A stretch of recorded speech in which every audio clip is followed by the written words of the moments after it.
There is a specific pain that has no adequate name in any language I have encountered in 73 years of living, and it is the pain of being told, by someone you have no reason to disbelieve, that the people you love most in the world no longer want to be near you.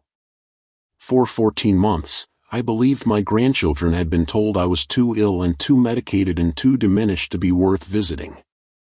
For 14 months, I sat in the house that my late wife Patricia had filled with the specific warmth of her attention, and I grieved two losses simultaneously, the loss of her, which was the loss of the center of my adult life, and the loss of Emma and Jacob and little Sophie, who I had been told had been informed of my condition and who, I had slowly and painfully concluded, had accepted the information and moved on in the way of young people who have not yet had enough experience with loss to understand how permanent it becomes if you let it. I was wrong about all of it. Every single part of it. On a Tuesday afternoon in October, 14 months after Patricia died and 14 months into my careful, medicated accommodation to a grief I had been told my grandchildren were too young to navigate alongside me, an envelope arrived in my mailbox that had not come through my son Kevin's management of my correspondence, a management he had taken on in the first weeks after the funeral as an act of filial concern, back when I had still believed that filial concern was what it was. The envelope was addressed in handwriting I recognized immediately. Not because I had seen it recently, but because I had taught the person who made it to form her letters on my kitchen table 15 years earlier, a Saturday morning project that Patricia had organized and that I had attended with a fountain pen and a patience for teaching that my medical career had given me and that my granddaughter had tested thoroughly and rewarded completely. Emma's handwriting. On an envelope addressed to me, with a postmark from a post office 3 miles from my house rather than the return address of Kevin's home across the city. She had walked to the post office to mail it herself, I would learn later, specifically to make sure it arrived without going through her father first. I opened the envelope at the kitchen table, in the kitchen Patricia had filled with her presence, and I read the letter inside, and by the time I finished the first page I understood that the 14 months I had spent believing my grandchildren had moved on from me were 14 months of a carefully maintained lie. Emma had never been told I was too ill to see her. She had been told I didn't want to see her. She had been told, by her father, that grandfather was dealing with his grief privately and needs space from family right now. She had been told this repeatedly, across 14 months, every time she asked about visiting. She had accepted it with the specific confusion and hurt of a 16-year-old who has been told that a person she loves has chosen to withdraw from her, and who does not yet have enough experience of the world to recognize the precise texture of a deliberate lie.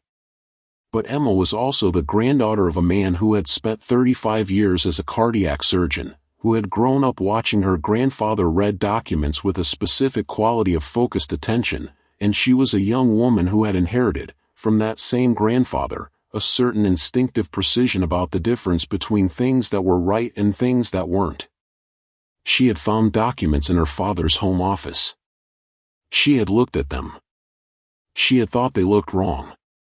She had photographed them with her phone, every one, without fully knowing why, simply because the quality of wrongness in them was something she couldn't put down.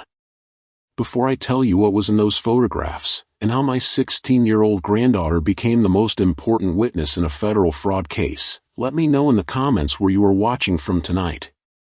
And if you have ever been separated from the people you love by someone who was supposed to protect that connection rather than sever it, subscribe to The Steady Father and hit the like button. This story is for you. To understand everything that had been built around me in those 14 months, you have to understand who Patricia was, and what Kevin had always been, and how a man who spent his career reading the vital signs of failing hearts managed to miss the vital signs of a failing son. Patricia Morrison, née Huang, was the person who made me better at every single thing I did, without ever intending that as her purpose or describing it as her contribution. She would have been, if asked to account for the 41 years of our marriage, entirely focused on what I had given her, the security, the partnership, the life we had built, and entirely unaware of, or unwilling to claim credit for, the much larger gift that ran in the other direction. She had been a pediatric nurse when I met her in 1979, a year into my residency at a teaching hospital where she had worked for 4 years and where she was known, among the residents who rotated through her floor, as the person whose assessment of a child's condition was more reliable than a significant percentage of the attending physicians who reviewed her charts. She was 27 years old and she possessed the specific combination of technical precision and human warmth that is, in medicine as in every other caring field, exceedingly rare and unreasonably undervalued. I was 28 years old and I had been, in the year before I met her, a technically excellent surgeon in training who was not yet a particularly good doctor, because the distinction between technical excellence and good doctoring is the distinction between performing a procedure correctly and understanding the person the procedure is being performed on. Patricia understood this distinction instinctively and demonstrated it daily in ways that I was initially too busy being technically excellent to notice properly. She was the one who taught me to slow down before a diagnosis. Not to delay the clinical judgment, she had no patience for unnecessary delay, but to create, in the 30 seconds before speaking, the specific quality of attentive presence that patients need in order to hear what is said to them. She had observed, in her years of nursing experience, that doctors who did not create that presence wasted time in the subsequent consultations explaining what they had already said to patients who had not been adequately present to receive it. I thought about this observation every day of my subsequent medical career. I thought about it in my own practice and in the teaching I did with residents and in the specific moments of a difficult diagnosis when everything I had learned about the relationship between presence and communication determined whether the person sitting across from me understood what their life now contained.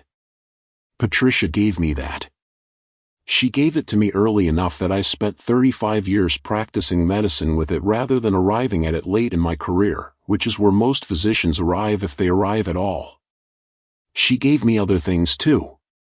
She gave me Emma and Jacob's mother, our daughter Claire, who had inherited Patricia's warmth and my stubbornness and who had, after 15 years of a marriage I had liked very much, died of pancreatic cancer at 44 years old, leaving Emma and Jacob and Sophie without their mother and leaving Patricia and me with a grief we had navigated together the way we navigated every difficult thing, side by side, with the specific solidarity of two people who have learned, over 4 decades, that the other person's presence makes every difficulty more survivable.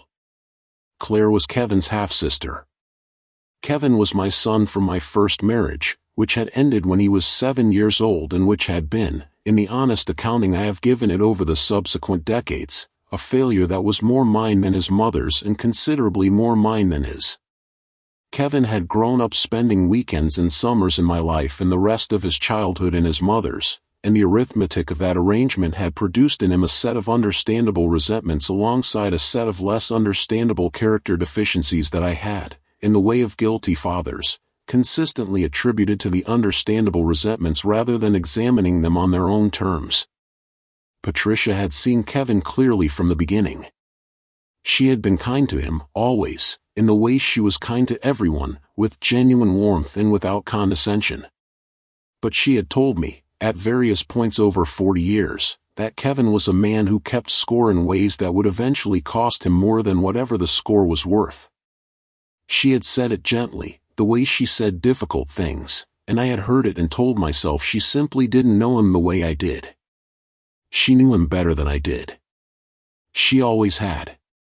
Kevin Morrison was 45 years old and had spent most of those years occupying a position in life that was slightly beyond what his actual capabilities warranted, supported in that position by a combination of my financial assistance and his own considerable skill at performing competence convincingly enough to sustain employment in roles that a more rigorous vetting process would not have given him. He was charming.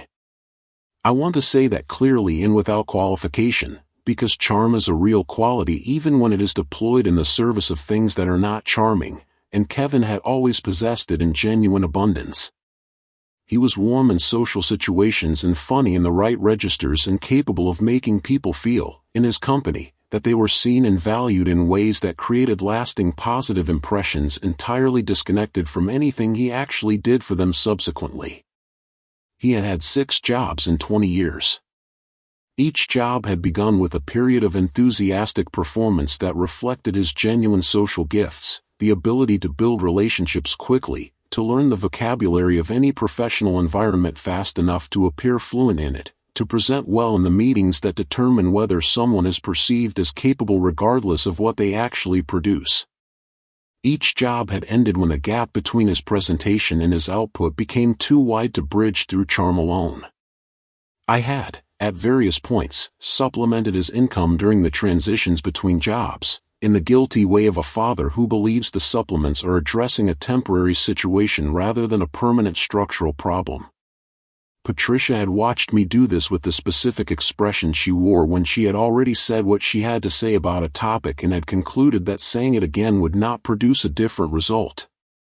Kevin had managed my correspondence after Patricia's death because he had offered and because I had been in the specific fog of acute grief that makes the offer of administrative help feel like exactly the relief it presents itself as.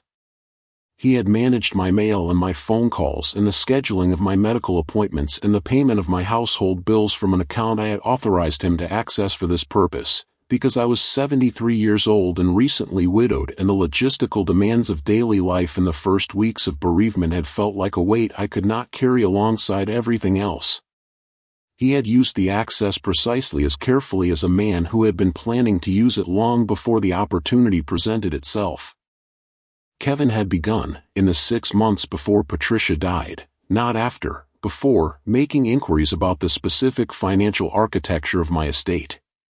He had done this through a combination of direct questions framed as filial concern, access to documents he had observed in my home office during visits, and conversations with my accountant that he had initiated. He told the accountant, at my request, which was not true.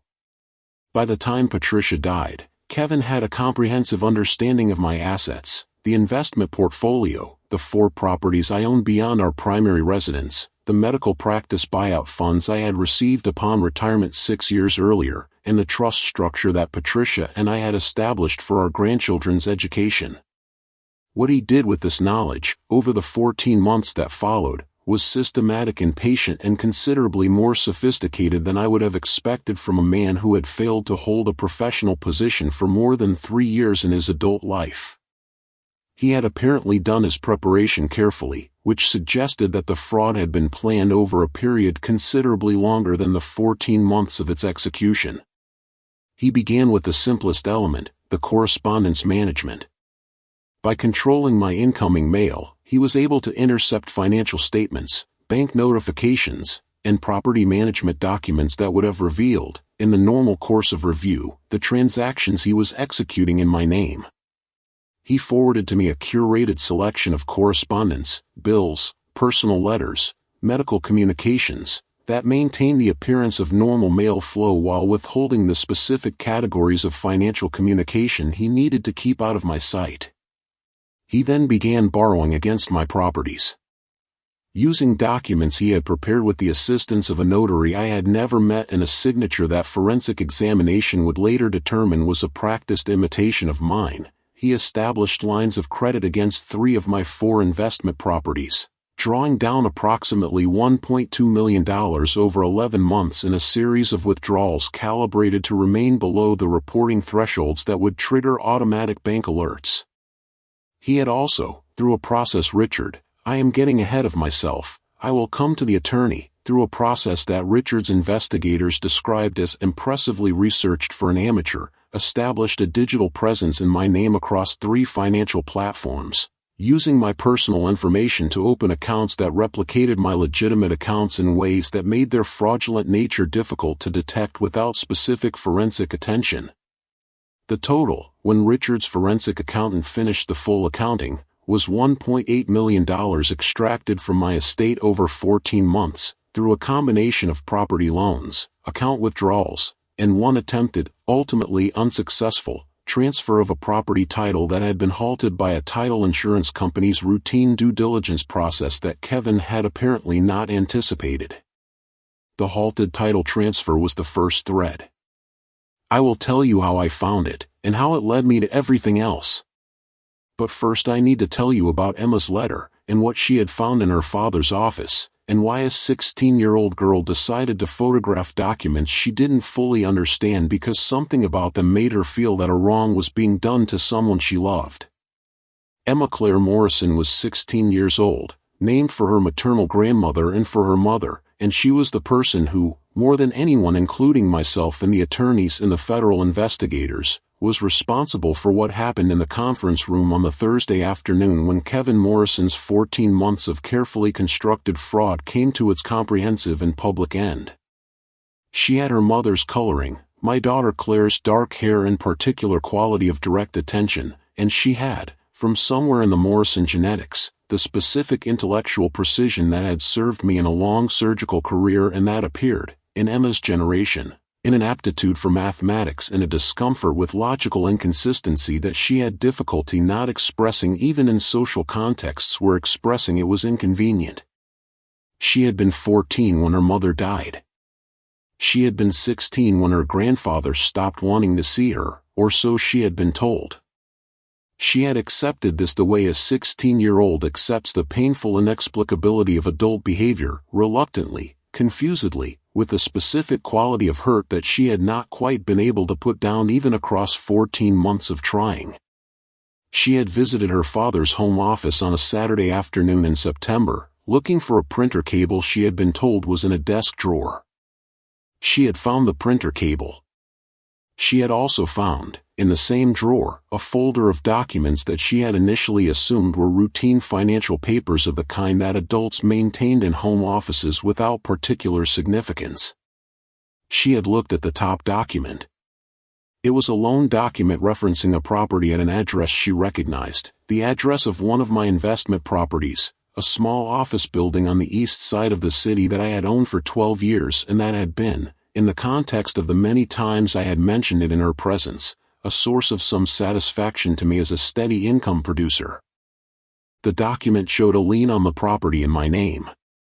Emma did not fully understand what a lien was, but she understood enough to know that the document involved my property in my name, and that it had been in her father's desk drawer in a folder that also contained, she noticed as she looked further, a series of bank statements from accounts she had not known I had.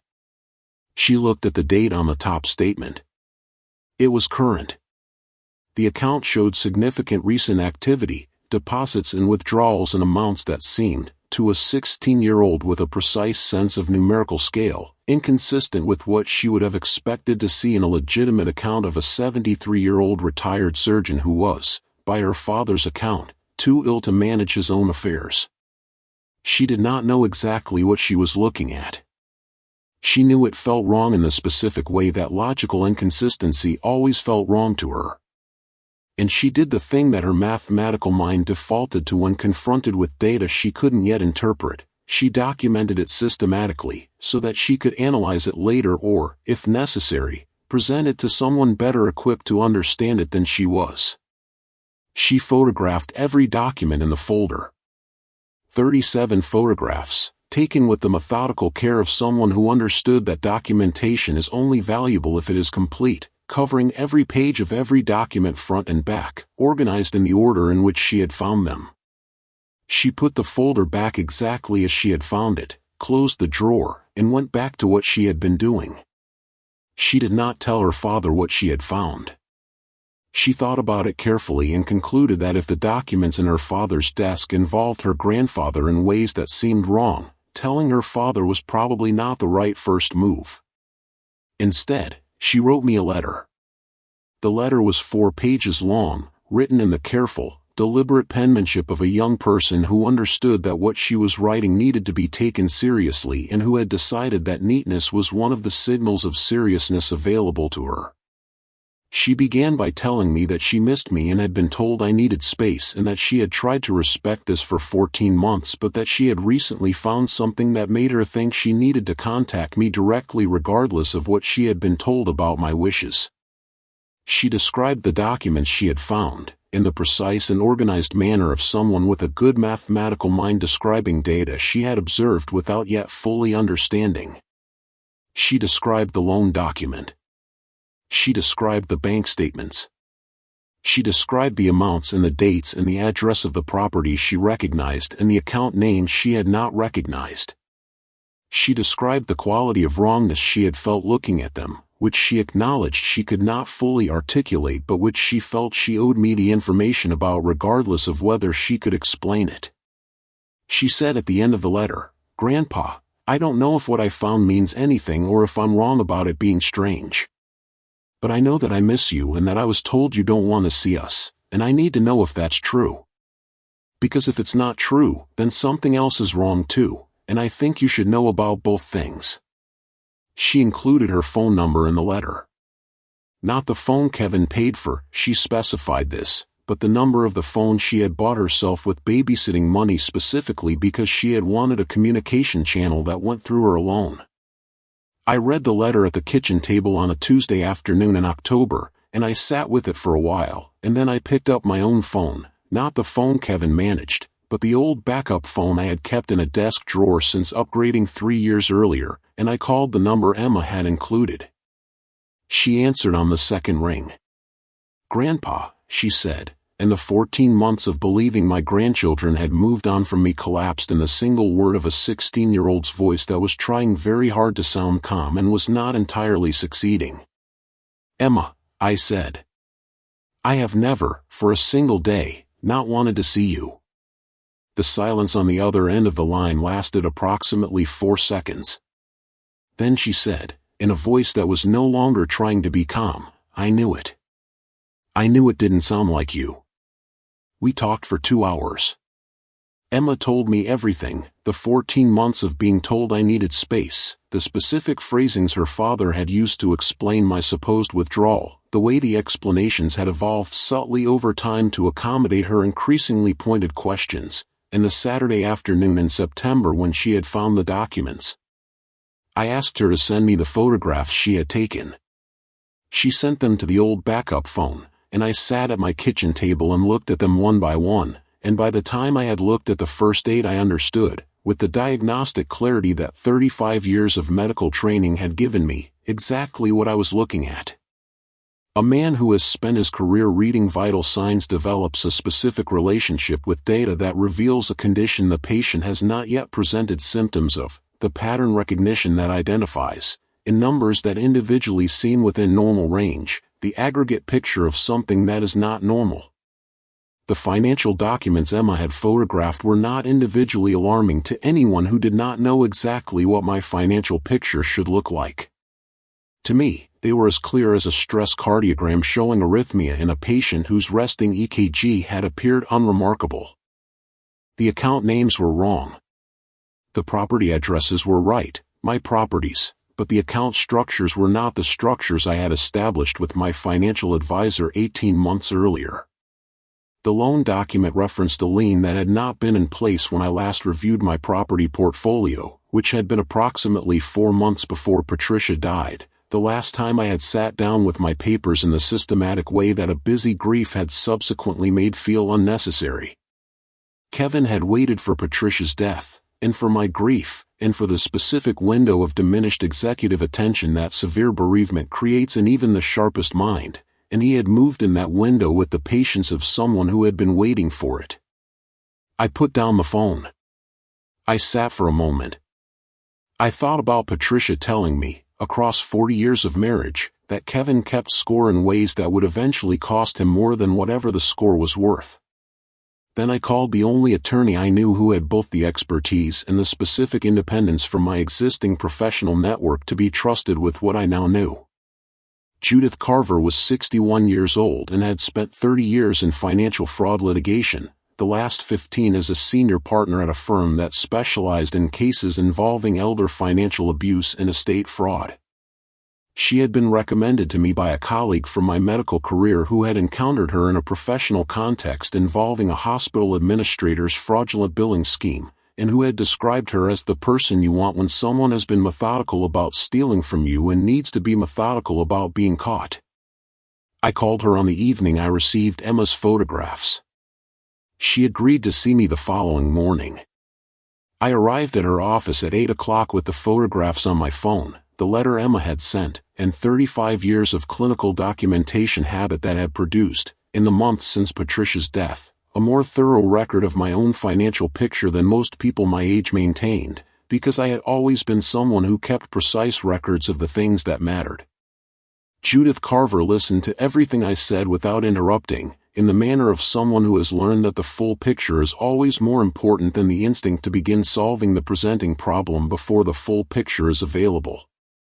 She looked at the photographs on my phone with the specific focused attention of a professional recognizing familiar patterns and unfamiliar material, and when she had finished, she put the phone down and said, "How long has your son had access to your mail?" "Since Patricia died," I said. 14 months. She nodded slowly. "And you said he's been managing your financial correspondence specifically?" "He told me he was paying bills and forwarding everything relevant," I said. "I trusted him with the household account for that purpose."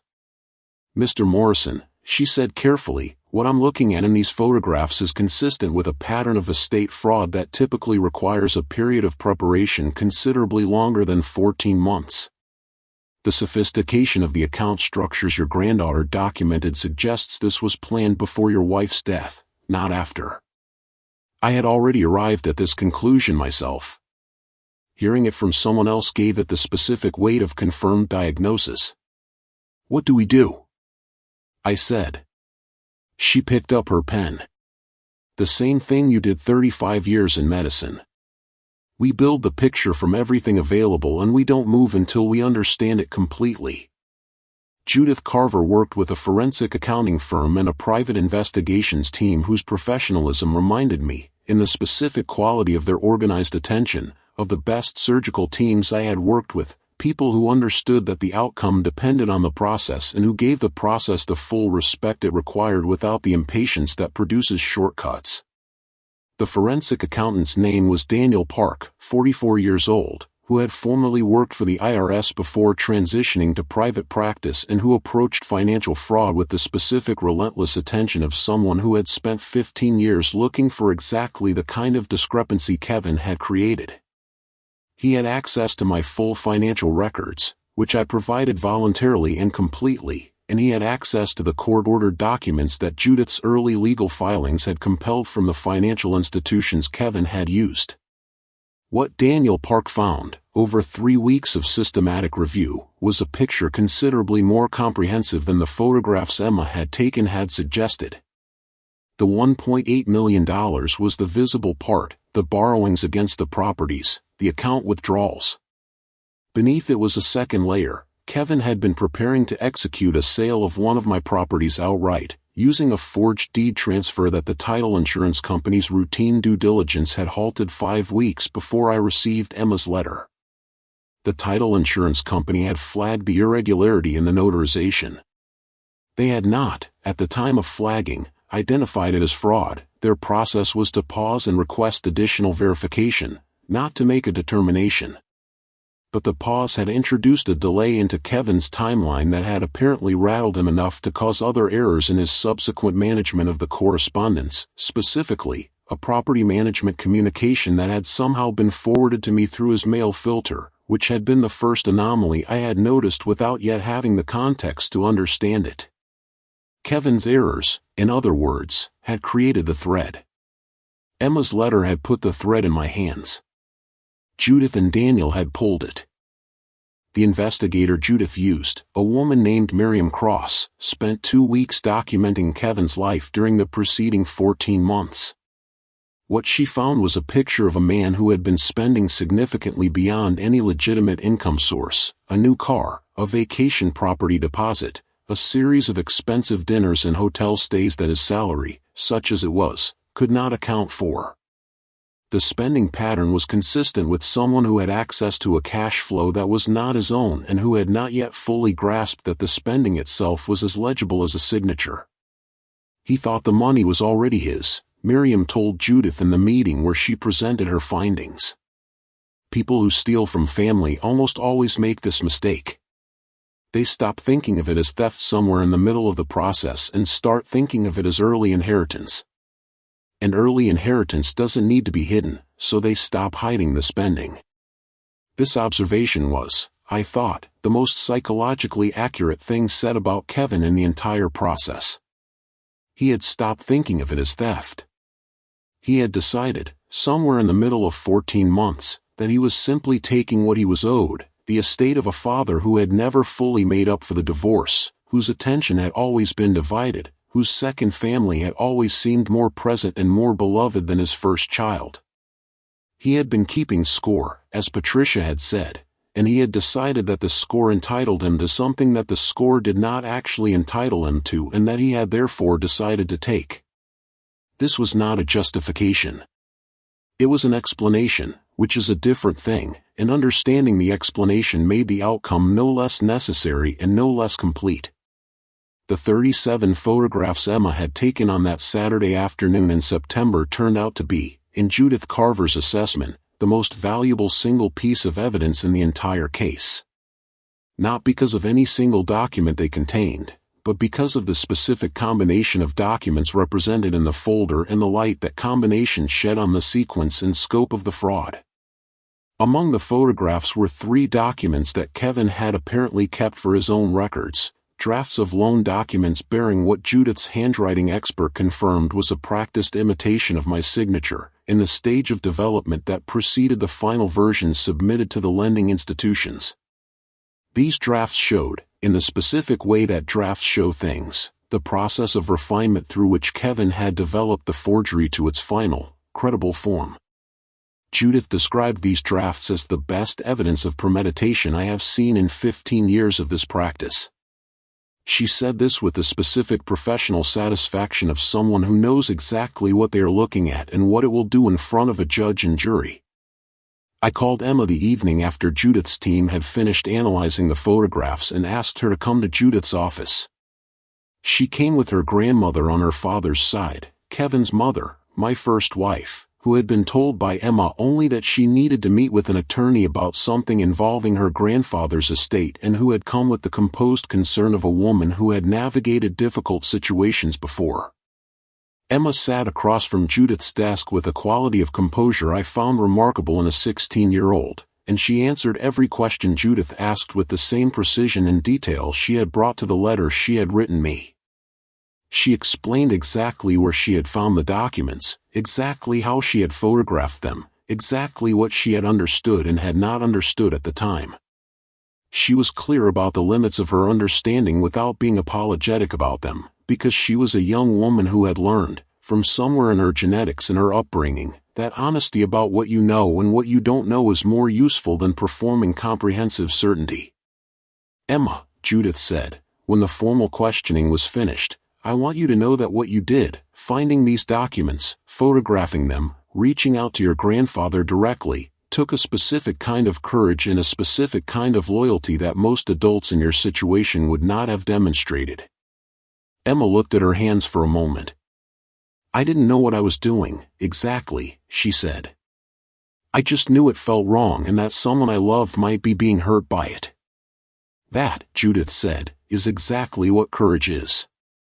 For 3 weeks after meeting with Judith, I maintained the same relationship with Kevin that I had maintained for 14 months, the relationship of a grieving, somewhat diminished widower who was grateful for his son's assistance with the administrative demands of his life.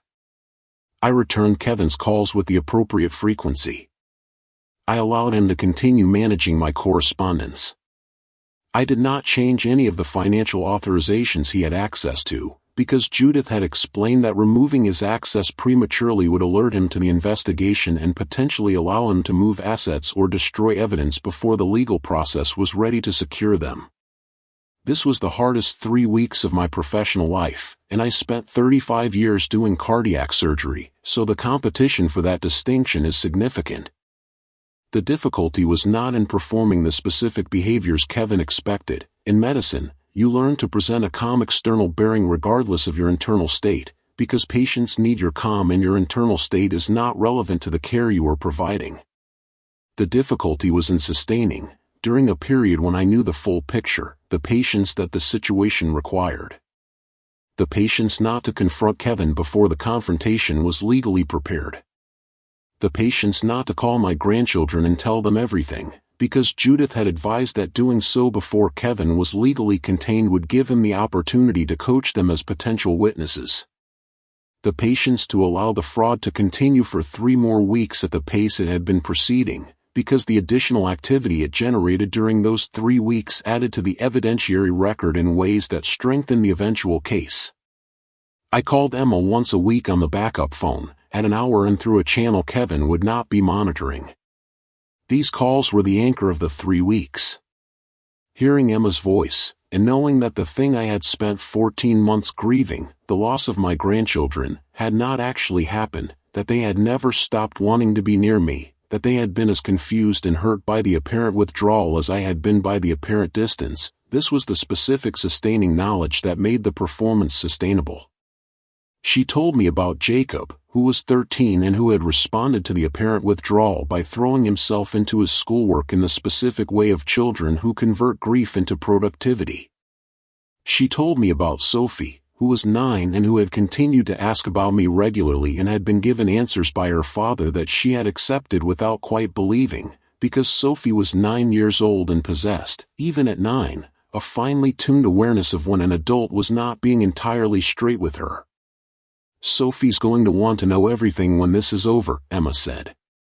"I'll tell her as much as she can handle," I said. "She can handle more than you think," Emma said. "She's tough. She's got Grandma Patricia's eyes and Grandma Patricia's way of looking at you when she knows you're not telling her everything." I laughed. It was the first genuine laugh I had produced in 14 months. Which told me something about what the grief and the isolation had cost me that I had not fully acknowledged until that moment. "She does," I said. "She absolutely does. I am going to introduce you to one more person before I tell you about the conference room, because he is part of the story and because he represents something important about the specific variety of human loyalty that makes unexpected differences in difficult situations. Richard Lowe had been my accountant for 22 years. He was 67 years old, recently retired from active practice but retained by a small number of longtime clients who had specifically requested his continued engagement, and he had been, across 2 decades of professional relationship, the person who knew my financial picture more intimately than anyone except Patricia. Kevin had told Richard, in the conversations Kevin had initiated and represented to Richard as occurring at my request, that I was in good health but that the grief had affected my engagement with financial details, and that Kevin was helping to manage the day-to-day while I was recovering. Richard had accepted this framing partly because it was plausible and partly because Kevin was charming and partly because Richard had never encountered, in 22 years of accounting practice, a client's adult child who was actively looting the account. When I called Richard from the backup phone, 3 weeks into Judith's investigation, and told him what had been happening, his silence lasted approximately 10 seconds. Then he said, "Frank, I want you to know that I noticed something that I should have pursued, and I didn't, and I am sorry."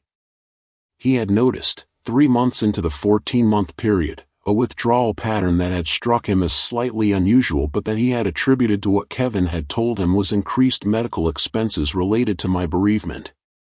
He had accepted the explanation because it was offered confidently and because the alternative, that a client's son was systematically defrauding his father, was a conclusion he had not been psychologically prepared to draw from a single month's anomalous data. "You are not in any way responsible for this," I told him. "I should have called you directly to verify," he said. "Kevin controlled my direct line," I said. "He would have intercepted the call." "I could have found another way," Richard said. He was quiet for a moment. "What can I do now?"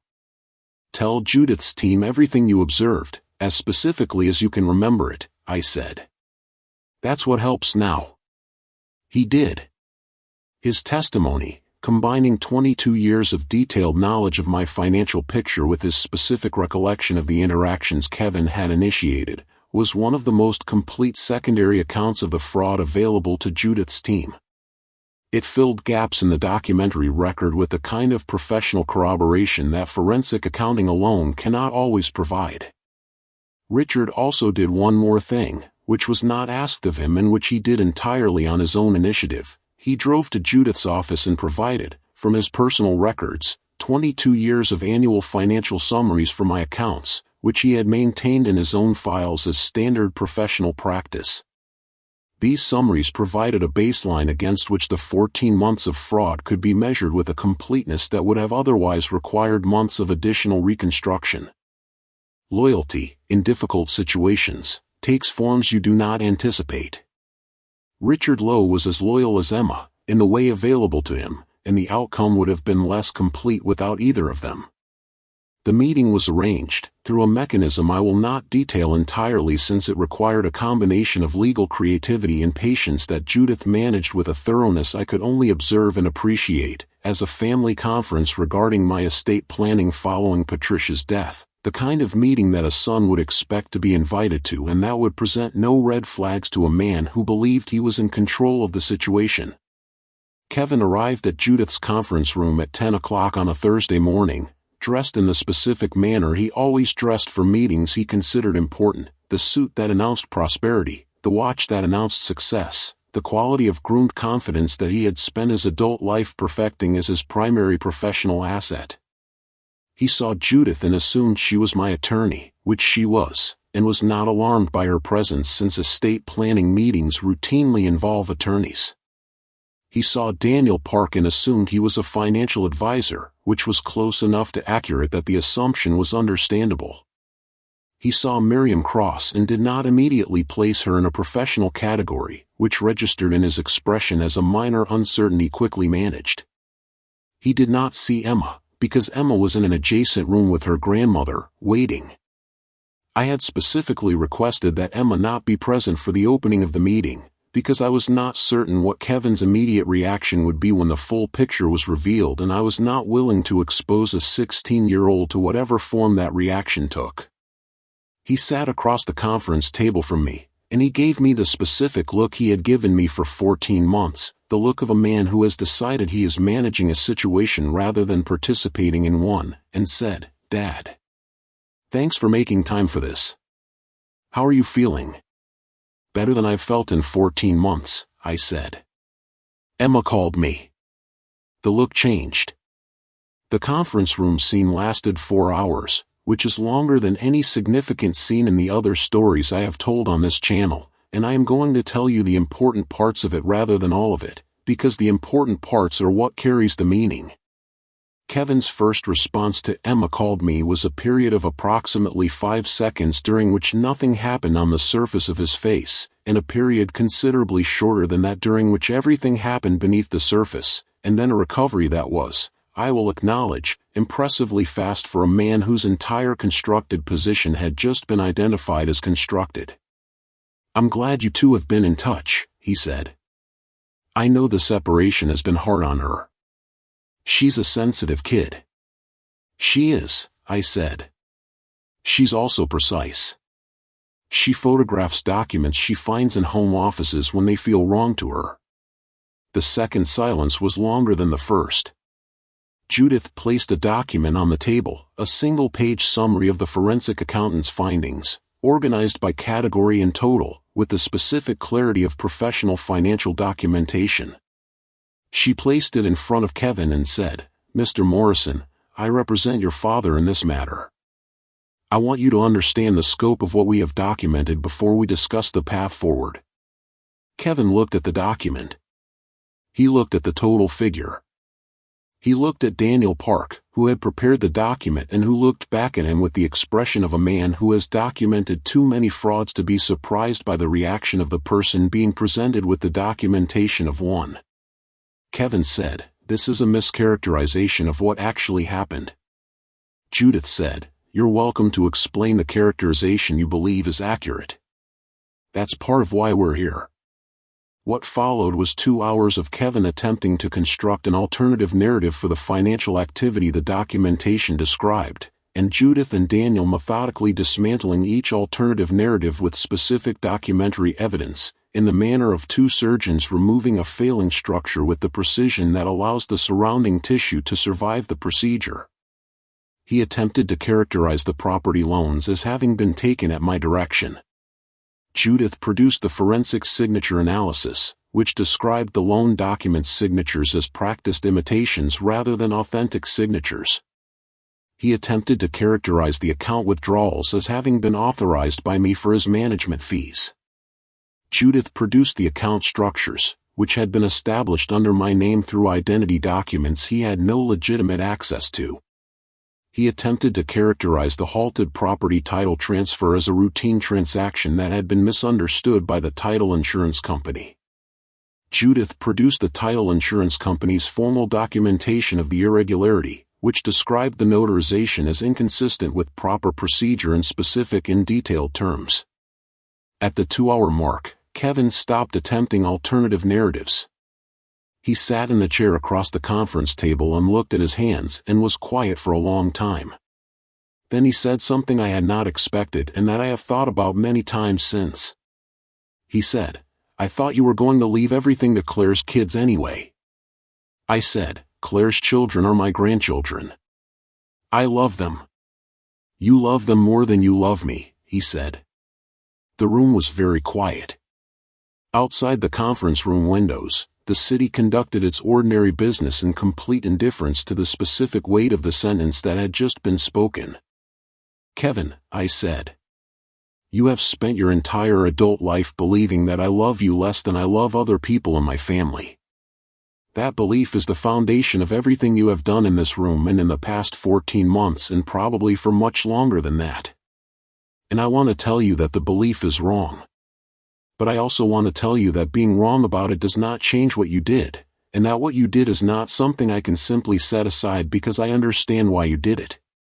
He looked at me with the expression of a man who had been hoping for something and had not received it, but who had perhaps known, at some level, that hoping for it had been the wrong response to the situation he had created. Judith placed a second document on the table. "Mr. Morrison," she said, addressing Kevin, "you have the option to cooperate fully with the recovery process and the accompanying legal proceedings, which will be taken into consideration in the criminal referral that is being made to the federal prosecutor's office. I would recommend you contact your personal attorney before making any further statements." He contacted his attorney. The attorney arrived.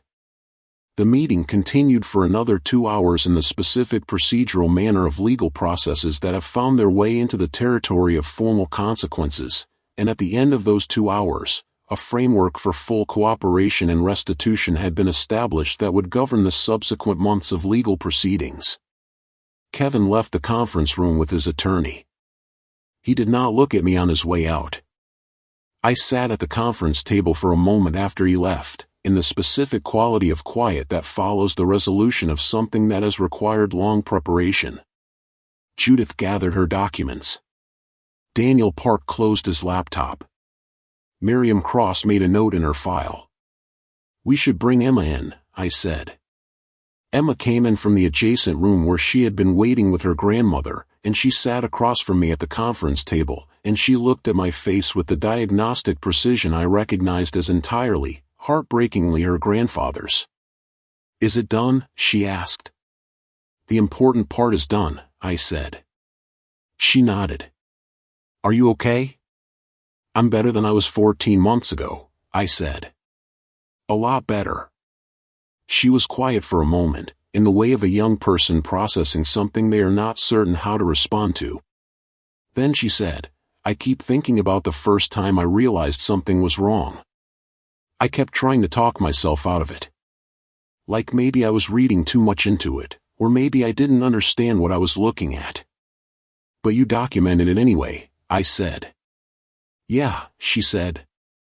"My math teacher always says that when you're not sure about your interpretation, you document the data and let the data speak. So that's what I did. I thought about 35 years of clinical practice, about the residents I had taught to document the vital signs even when they didn't yet know what the vital signs meant, about the way that the discipline of observation precedes the discipline of interpretation and that you cannot have the second without the first. Your math teacher is right," I said. "And you applied it at exactly the right moment." She looked at the table for a moment. "Can I ask you something?" "Anything," I said. "Did it hurt? The 14 months when you thought we didn't want to see you?" "Yes," I said. "It hurt more than almost anything I've experienced. And I've experienced some significant losses." She looked up at me. "I'm sorry." I should have found a way to reach you sooner. Emma, I said. You found a way to reach me when you had the information that made reaching out necessary and the means to do it safely. You were 16 years old and you were navigating a situation that most adults would have handled less well. You have nothing to apologize for. She nodded, not entirely convinced, in the way of conscientious people who hold themselves to standards that exceed what the situations they're reviewing actually require. Can we see you this weekend? She asked. I was going to ask the same thing, I said.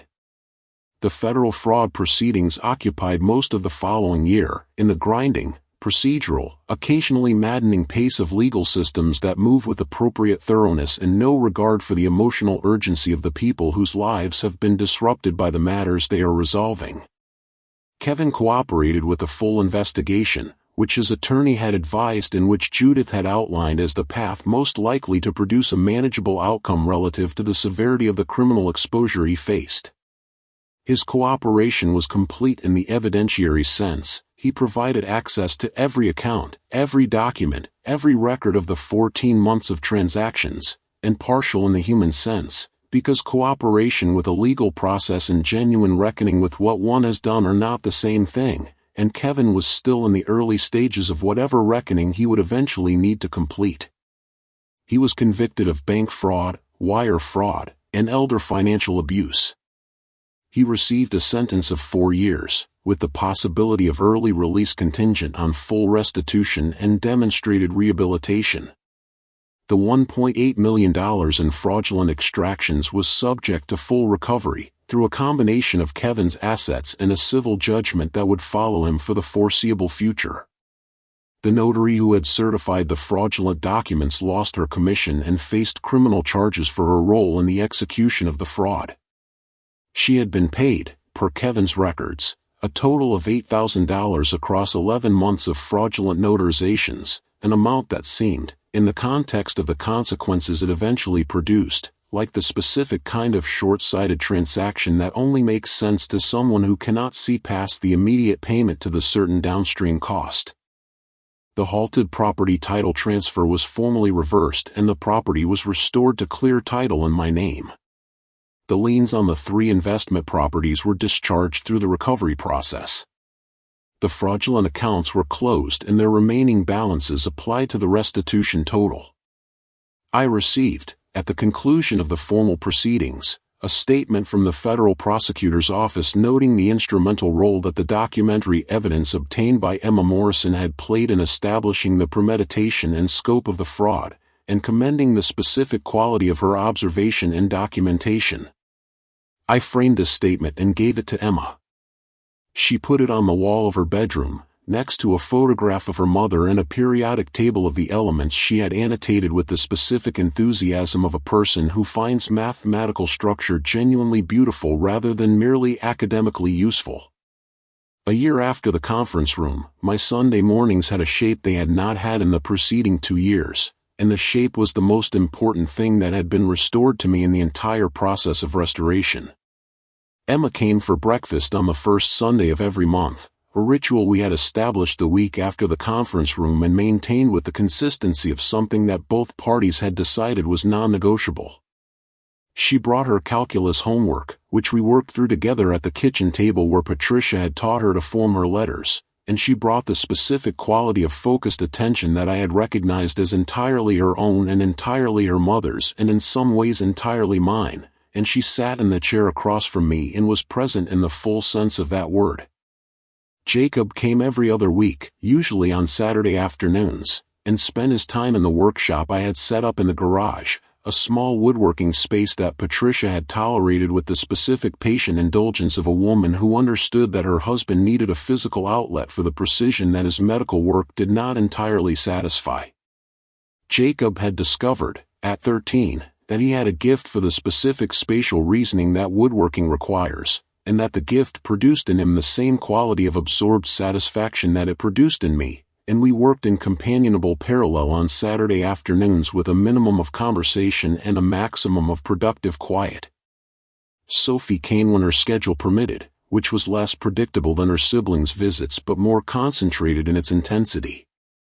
She was 9 years old and she asked every question that occurred to her without filtering for appropriateness, which meant that the conversations we had were wide-ranging and frequently arrived at places I had not expected, and that required me to think on my feet in ways that Patricia had always described as my worst quality in social situations and my best quality in clinical ones.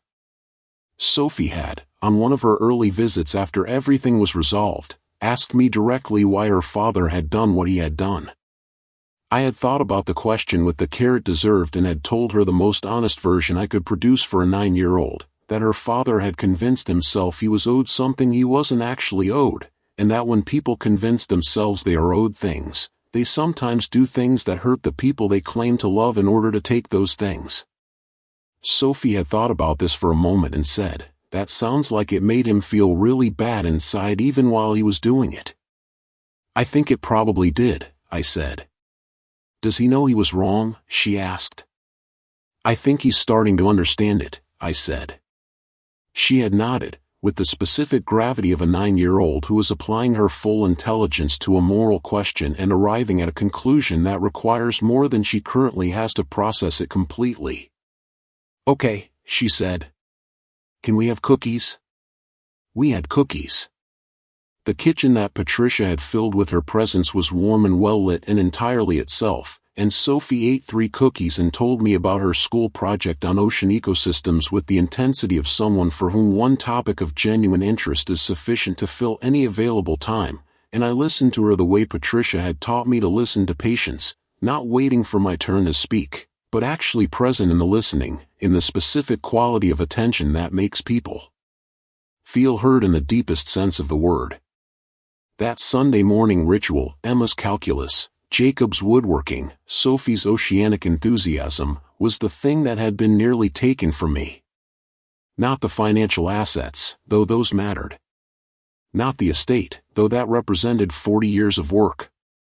The relationship with these 3 children, the specific privilege of being known by them and knowing them across the years of their growing, was the thing that Kevin had attacked most specifically, and that the restoration of everything else could not have compensated for if it had remained broken. It was not broken. Emma had made certain of that, on a Saturday afternoon in September when she had found a folder of documents in her father's desk drawer and had known, with the specific precision of someone who had inherited a surgeon's attention to what is right and what isn't, that something was wrong. She had documented the data. She had let the data speak. There is a kind of loyalty that requires courage, and a kind that does not, and the distinction matters when you are thinking about what the word actually means in practice rather than in the abstract. The loyalty that does not require courage is the loyalty of ordinary circumstances, showing up for someone who has given you every reason to show up, maintaining connection with people who have made connection easy, being present when presence is comfortable and expected and unremarkable. This is genuine loyalty, and it is not nothing, but it is not the kind that reveals character. The kind that reveals character is the loyalty of difficult circumstances, showing up for someone when showing up is complicated, when the path to the person you are loyal to requires navigating past people who are actively working to prevent your arrival, when the loyalty asks you to do something that might cost you something you cannot afford to lose. This is the kind of loyalty that Emma demonstrated on a Saturday afternoon when she was 16 years old and confused and hurt and uncertain about what she was looking at, and reached for her phone anyway and documented every page of every document in a folder she had found in her father's desk. She did not know, when she photographed those documents, that she was protecting her grandfather from a fraud that had been in progress for 14 months. She did not know that the photographs would become federal evidence. She did not know that the letter she subsequently wrote, mailed from a post office 3 miles from her home on the backup phone number she had acquired specifically for this purpose, would be the thread that unraveled the entire construction Kevin had so carefully built. She knew only that something felt wrong and that someone she loved might be hurt by it, and that these 2 things together were enough reason to act. This is the highest form of the loyal intelligence I know. Not the loyalty that is easy to demonstrate, but the loyalty that requires its own specific courage, the courage of being uncertain about what you are looking at and acting on that uncertainty anyway, Of going to the post office alone at 16 years old to mail a letter to a grandfather you have been told doesn't want to see you, because the alternative to acting on uncertain loyalty is the certainty that someone you love might be hurt while you were waiting to be sure enough. Patricia knew what loyalty of this kind looked like. She had demonstrated it throughout our marriage in the specific, consistent way of someone who shows up completely because the commitment to show up is not conditional on the difficulty of the circumstances. She had demonstrated it in the way she looked after my grandchildren during Claire's illness and after Claire's death, becoming for Emma and Jacob and Sophie a source of stability that the loss of their mother would otherwise have made impossible. She had demonstrated it in the way she had told me, across 40 years, the things I needed to hear rather than the things that were easier to say. Emma had inherited the form of it, in the way that the most important qualities pass between generations, not through direct instruction but through the long accumulation of observation, through watching a person demonstrate something so consistently that the watching itself becomes a form of learning. I had been shown loyalty by two people in this story, one of whom was 73 years old when she died and one of whom was 16 years old when she acted, and both of them had demonstrated it in the most complete and unconditional form I know how to describe. They had shown up for someone they loved when showing up was hard, without being asked, without being certain they were right, without any guarantee that the showing up would produce the outcome they were hoping for. Patricia had been right about Kevin for 40 years. She had told me what she saw and had allowed me to arrive at my own conclusions at my own pace, and when she was gone she had left me the specific provision of her love and her attention that I needed to address what she had seen long after she was no longer there to address it herself. Emma had been right about the documents on her first look at them. She had followed the instinct of a precise mind trained to notice what doesn't fit, and she had acted on it with the specific combination of courage and care that produces outcomes rather than merely good intentions. Both of them were right when it mattered most. Both of them showed up when showing up was hard. Both of them gave me what I needed to restore what had been taken and to understand, more completely than I had before, what cannot be taken, the specific quality of love that continues to operate after the person who originated it is no longer present to direct it, the loyalty that outlasts the circumstances that made it necessary, the standard that holds even when the hands that built it are no longer there to maintain it. I am 73 years old and I am a grandfather to 3 children who come to my house on Sundays, and the kitchen smells like the coffee I make every morning and the garage has sawdust on the floor from Jacob's Saturday projects and Sophie has left a book about ocean ecosystems on the counter because she forgets things when she leaves and I have never once reminded her to take them because the forgetting means she will be back. That is what was nearly taken. That is what was restored. That is everything. There is a steady kind of love that doesn't shout or show. It photographs the documents and walks through rain and snow. It mails a letter carefully, with a number just for you. It says I knew it didn't sound like something you would do. The granddaughter who saw the wrong and reached across the miles. The grandfather who answered and remembered all her smiles. The 14 months between them were the cost of someone's greed, but love that's real finds its own way through everything that's freed. For every steady father who has been told he's too old, for every grandchild somewhere with a story yet untold, the thread is always there to pull, the evidence to find, and the people who love you honestly will never leave behind. Keep your records, trust your instincts, let the data speak its truth, and the steady father standing in the evidence of proof will find that what was taken can come back with interest paid, and Sundays in the kitchen are the fortune that was made. I want to tell you more about Patricia than I told you in the opening, because the version I gave you earlier was the summary version, and Patricia deserves more than a summary. She was the second child of immigrants who had arrived from Hong Kong in 1958 with less money than I had when I graduated medical school, and with a quality of purposeful determination that she described, when she talked about her parents, as the kind of ambition that doesn't show on the outside because it's entirely focused on the work rather than on being seen doing the work. Her father had been an engineer in Hong Kong and had spent his first 5 years in America working in a factory because his credentials were not recognized and because he had a family to feed and the factory was what was available. He had studied in the evenings and had eventually obtained American certification and had built a career that was modest by certain measures and extraordinary by the measure that mattered to him, which was the measure of something built honestly from an honest start. Patricia had inherited his specific relationship to work, the relationship of someone who understands that what you build is a reflection of how you build it, and that cutting corners in the building is always visible in the result even when the person cutting the corners cannot see it themselves. She had applied this understanding to nursing with the same focus her father had applied to engineering, and she had become, over 22 years of pediatric nursing before she retired, to become the primary organizational force behind my increasingly complex household, the kind of professional whose absence from a floor is immediately felt by everyone on it. She had also inherited his sense of humor, which was dry in the specific way of people who find the gap between how things are presented and how they actually are to be the primary source of comedy available in daily life. She had made me laugh, at some point in almost every day of our 41 years of marriage, with observations delivered in the specific deadpan of someone who considers laughter a serious business. She had told me, on our 30th wedding anniversary, over a dinner I had made myself because she had specifically requested that I cook rather than make a reservation, that marrying me had been the most irrational decision she had ever made and that she would make it again immediately if the option were presented to her. I had asked why irrational. Because you were a surgery resident, she had said, which meant you had no time, no money, no predictable schedule, and the specific quality of self-importance that surgery residency instills in people who are not naturally modest. Which you were not. And yet, I said. And yet, she agreed. The irrational thing was worth it. That's the specific thing about love that they don't put in the brochure.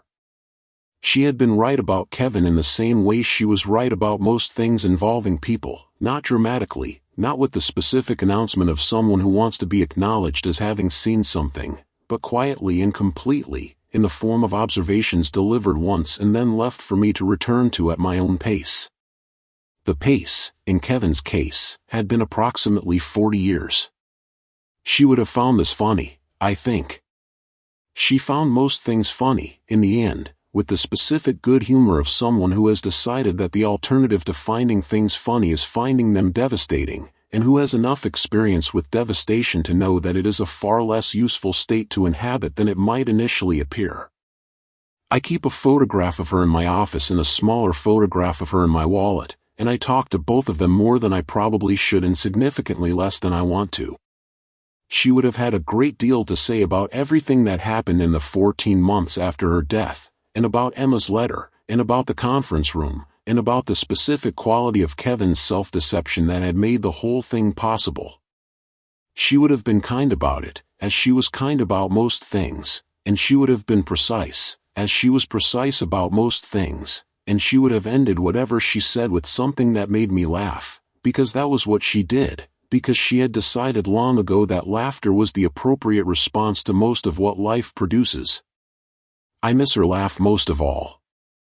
More than her presence, more than her advice, more than the 41 years of her specific quality of attention directed at me and the family we made together. I miss the sound of her thinking something was funny, which was a sound unlike any other I have ever heard and that I will hear again, I am fairly certain, only in memory. But the memory is clear. That is its own form of gift.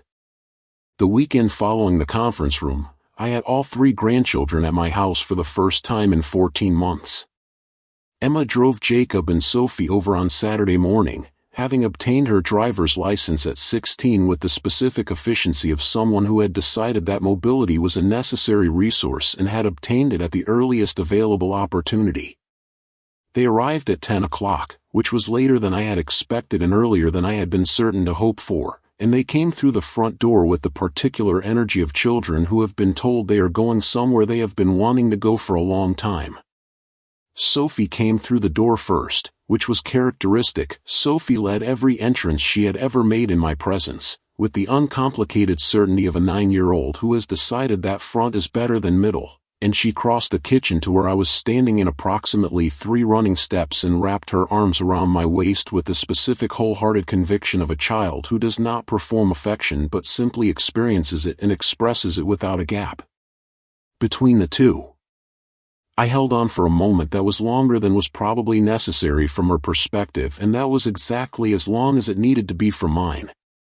Jacob came in behind her with the more considered approach of a 13-year-old who has decided that enthusiasm should be calibrated rather than displayed, and he shook my hand in the specific manner of someone who is practicing being an adult and who has not quite decided where the boundary between the practice and the actual thing lies, and I shook back with the same seriousness he brought to the gesture, because it deserved to be taken seriously. Emma came last, closing the door behind her, and she stood in the kitchen and looked at me with the expression I had seen in the conference room and that I was beginning to understand was her specific expression for situations that had required more of her than she was initially certain she had to give and that had turned out to require exactly enough. "You look better," she said. "I am better," I said. "Good," she said, and she sat down at the kitchen table in the chair that had been her usual chair since she was old enough to be reliable at a kitchen table, and she opened her backpack and produced a calculus textbook, and the kitchen was full of the specific noise and presence of 3 people who had every reason to be there, and I made coffee and Sophie began telling me about her ocean project and Jacob went to look at the garage and Emma opened to the chapter she needed help with, and the house was exactly what it should have been, full of what it should have been full of, making the sounds it had always made when it was fully inhabited. We had lunch together, sandwiches at the kitchen table, and the conversation moved in the specific way that family conversations move when no one is performing for anyone else, tangentially, warmly, frequently interrupted, occasionally nonsensical, entirely satisfying in the specific way that ordinary domestic conversation is satisfying, which is the way of things that are exactly right for their context and require nothing else to be complete. Sophie asked me at lunch whether I was sad about her father. I thought about the question with the care it deserved, which was considerable, because the honest answer to a 9-year-old's sincere question about a difficult emotion is not the same as the diplomatic answer and not the same as the comforting answer, and finding the version that was all 3 simultaneously required a moment of genuine thought. "I'm sad about some things," I said. "I'm sad that your father made the choices he made, because I know they came from a hurt that he didn't know how to address in a better way. And I'm sad that we have to live with what those choices produced. But I'm not sad about you or your brother or your sister, and I'm not sad about being here with you today, and those things are bigger than the sad things." Sophie considered this with the full and unembellished attention of a 9-year-old for whom partial answers are always insufficient. "Is he going to come back?" she asked. "Not for a while," I said. "And when he does, things will be different. But he is still your father, and that doesn't change." She nodded with the gravity of someone who has accepted an answer that is genuinely difficult and has decided to treat the acceptance as a form of maturity rather than resignation. "Okay," she said. "Can we have cookies now?" We had cookies. The afternoon continued in the uncomplicated way of afternoons with children who are exactly where they are supposed to be. I want to tell you something about what 35 years of cardiac surgery taught me, beyond what I have already told you, because it is relevant to how I navigated the investigation and the conference room in ways that I have not fully articulated. Cardiac surgery teaches you, among other things, the specific discipline of operating under conditions where the margin for error is small enough that errors are not correctable after they occur. This discipline is not, as people sometimes assume, a discipline of suppressing emotion. Surgeons are not, or should not be, emotionless. It is a discipline of sequencing emotion correctly, experiencing the weight of what you are doing at times when the weight can be experienced without compromising the doing of it, and deferring that weight to appropriate times when the immediate task requires your full attention. The investigation in the conference room required me to apply this discipline in a context I had not previously encountered, which was the context of my own family and my own financial situation rather than a patient's physiology. The application was less natural here. Surgery is something you do to someone else, and the emotional distance that the doing provides is a structural feature of the situation rather than something you have to construct deliberately.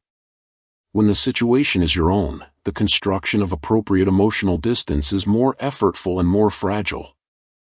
I managed it, over those 6 weeks of preparation and the 4 hours of the conference room, by using the same sequencing I had used in 35 years of surgical practice.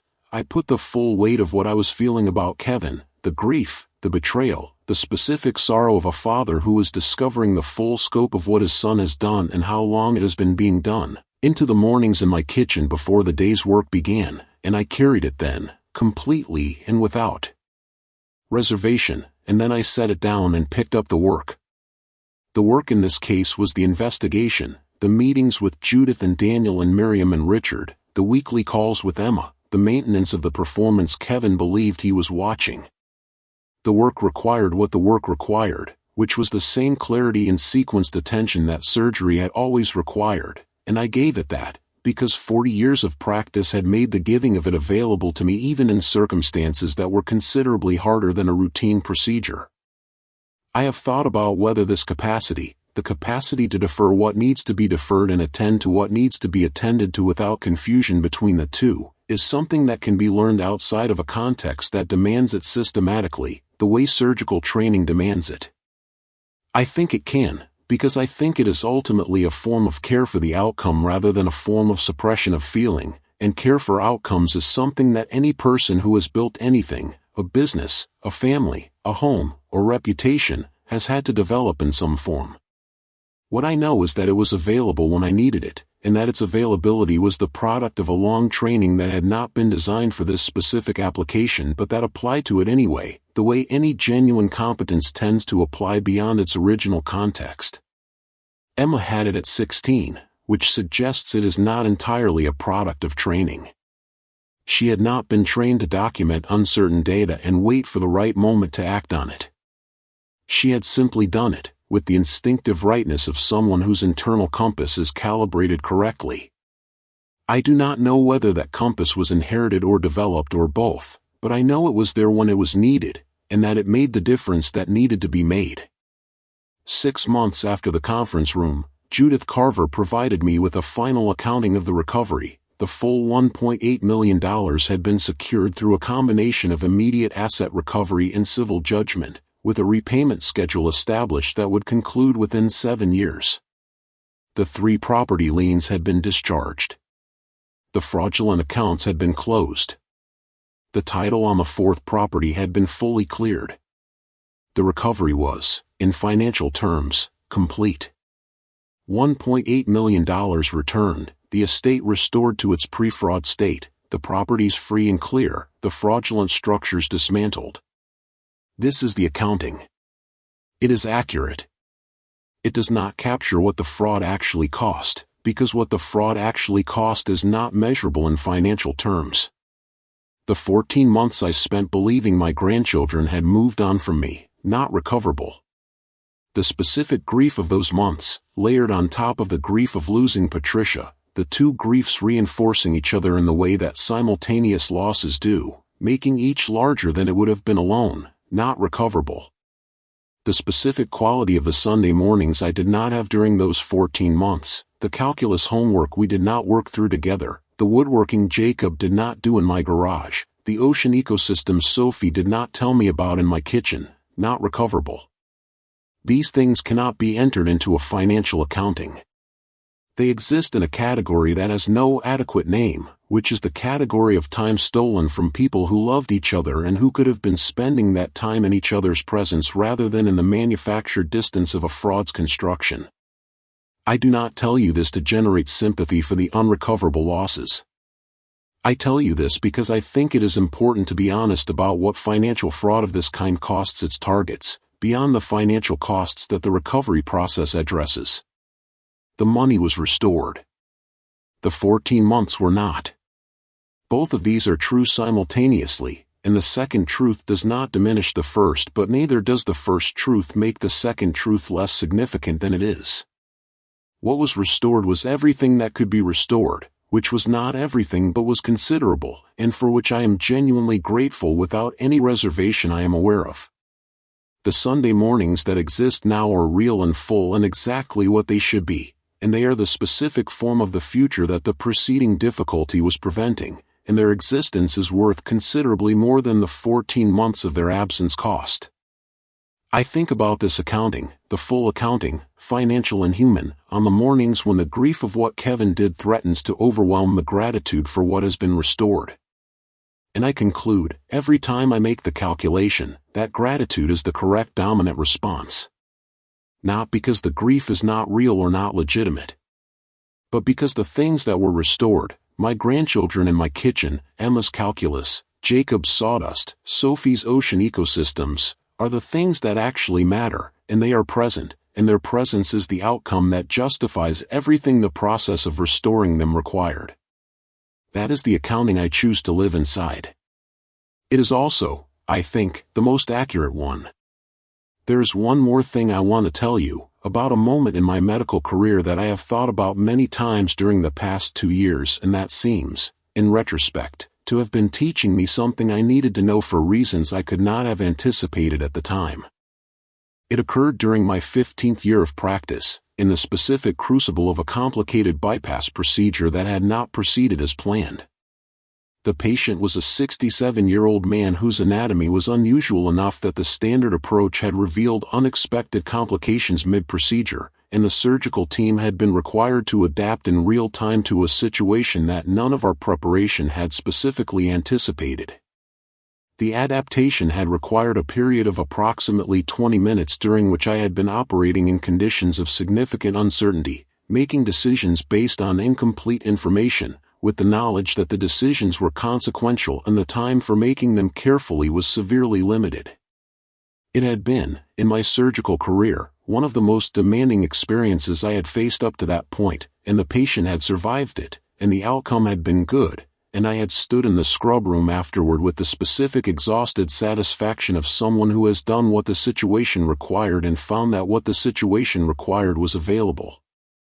The lesson that experience had taught me, which I had articulated to residents I subsequently trained and which I had believed to be primarily applicable to surgical contexts, was this: the quality of your response to unexpected complexity is entirely determined by the quality of your preparation for expected scenarios, because preparation that is deep enough and thorough enough creates a flexibility of response that cannot be manufactured in the moment but that must be present before the moment arrives. I had prepared for the standard procedure thoroughly enough that when the standard procedure became something other than standard, the preparation gave me a platform of competence from which to improvise intelligently rather than a narrow script that the departure from standard had rendered useless. Kevin's fraud was, in the medical analogy, the unexpected complication. The life Patricia and I had built together, the 41 years of honest work, the careful financial stewardship, the relationships with the grandchildren I had loved and the professional relationships with people like Richard who had watched my financial picture for 22 years, the granddaughter who had inherited a precise and loyal mind, all of this was the preparation. Not preparation for this specific scenario, which neither of us had anticipated, but preparation deep enough to produce, when the scenario arrived, the platform of competence and relationship and evidence from which the response could be built. Emma's photographs were possible because Emma had been raised in a family where precision and honesty were the standard, not the exception. Richard's 22 years of detailed records were available because I had always treated my financial documentation as seriously as I treated my clinical documentation. Judith Carver was the right attorney because a colleague who knew my professional character had made the right recommendation, and my professional character had produced, over a career, the kind of network that provides such recommendations when they are needed. The preparation produced the response. The response produced the outcome. The outcome was everything that could be restored, which was not everything but was considerable. I told this to Emma once, over a calculus session in which she had been frustrated by a problem that had not yielded to the first 3 approaches she had tried. The 4th approach worked, she said, because I'd already eliminated 3 wrong ones. Yes, I said. That's the preparation. The wrong approaches are not wasted. They narrow the field. She thought about this for a moment. That's true of the documents too, she said. I photographed all of them, including the ones that turned out to be irrelevant, because I didn't know yet which ones would matter. Exactly, I said. She went back to her calculus, satisfied. I went back to my coffee, satisfied. The kitchen was warm and well lit and exactly what it should be, and the afternoon continued. I want to tell you, because honest accounting requires it, what Kevin had been planning to do with the $1.8 million he had extracted from my estate, because understanding the plan makes the full scope of what was done visible in a way that the numbers alone do not convey. The plan, as Daniel Park's forensic reconstruction revealed through the records Kevin had kept in the mistaken belief that they were sufficiently obscured, had two phases. The first phase, the extraction itself, was what I have already described: the fraudulent property loans, the account withdrawals, the construction of the financial structures through which the extracted funds were moved. This phase had been operating for 14 months and had produced the $1.8 million that was ultimately recovered. The second phase had not yet been executed and would not have been executed for, by Daniel's estimation, another 6 to 8 months. It would have involved Kevin's resignation from whatever employment he was currently holding, a relocation to another state, and the establishment of a new business venture in the hospitality space, a small boutique hotel, or a portfolio of vacation rentals, funded by the extracted capital and positioned as the legitimate business career that Kevin had always wanted and had never built through legitimate means. He had been planning, in other words, to use the proceeds of my estate to build the life that he had spent 45 years resenting me for supposedly enjoying while he lacked the means to build one equally comfortable. He had been planning to use my work to replace the work he had declined to do himself. He had been planning to take what he had decided he was owed and build with it what he had decided he deserved, in a location far enough away that the original fraud would have been difficult to connect to the comfortable life it had funded. The granddaughter's photographs had stopped the second phase before it began. The conference room had ended the first. I am not going to tell you that I found this plan satisfying to contemplate, even in its failure. I found it sad, in the way that the full revelation of what a person has been willing to do to someone they claim to love is almost always finally sad rather than simply enraging, because the anger is appropriate and the sadness is also appropriate and the sadness is more honest about the full weight of the situation. Kevin had wanted a life. He had wanted the specific life that he had watched me build and had decided was possible because he had seen me build it, and he had been unwilling or unable to build it through the means I had used, the years of training, the decades of practice, the patient accumulation of professional reputation and financial stability that these things produce over time. And he had decided, somewhere in the calculation that had produced 14 months of fraud, that taking it was an acceptable alternative to building it. This decision was wrong. Its wrongness was not ambiguous and the consequences it has produced are appropriate. But the decision was also the decision of a person who had genuinely wanted something and genuinely believed, in some part of his psychology that I will never fully understand, that the wanting justified the taking. He was wrong about this too. The wanting does not justify the taking. Nothing justifies the taking.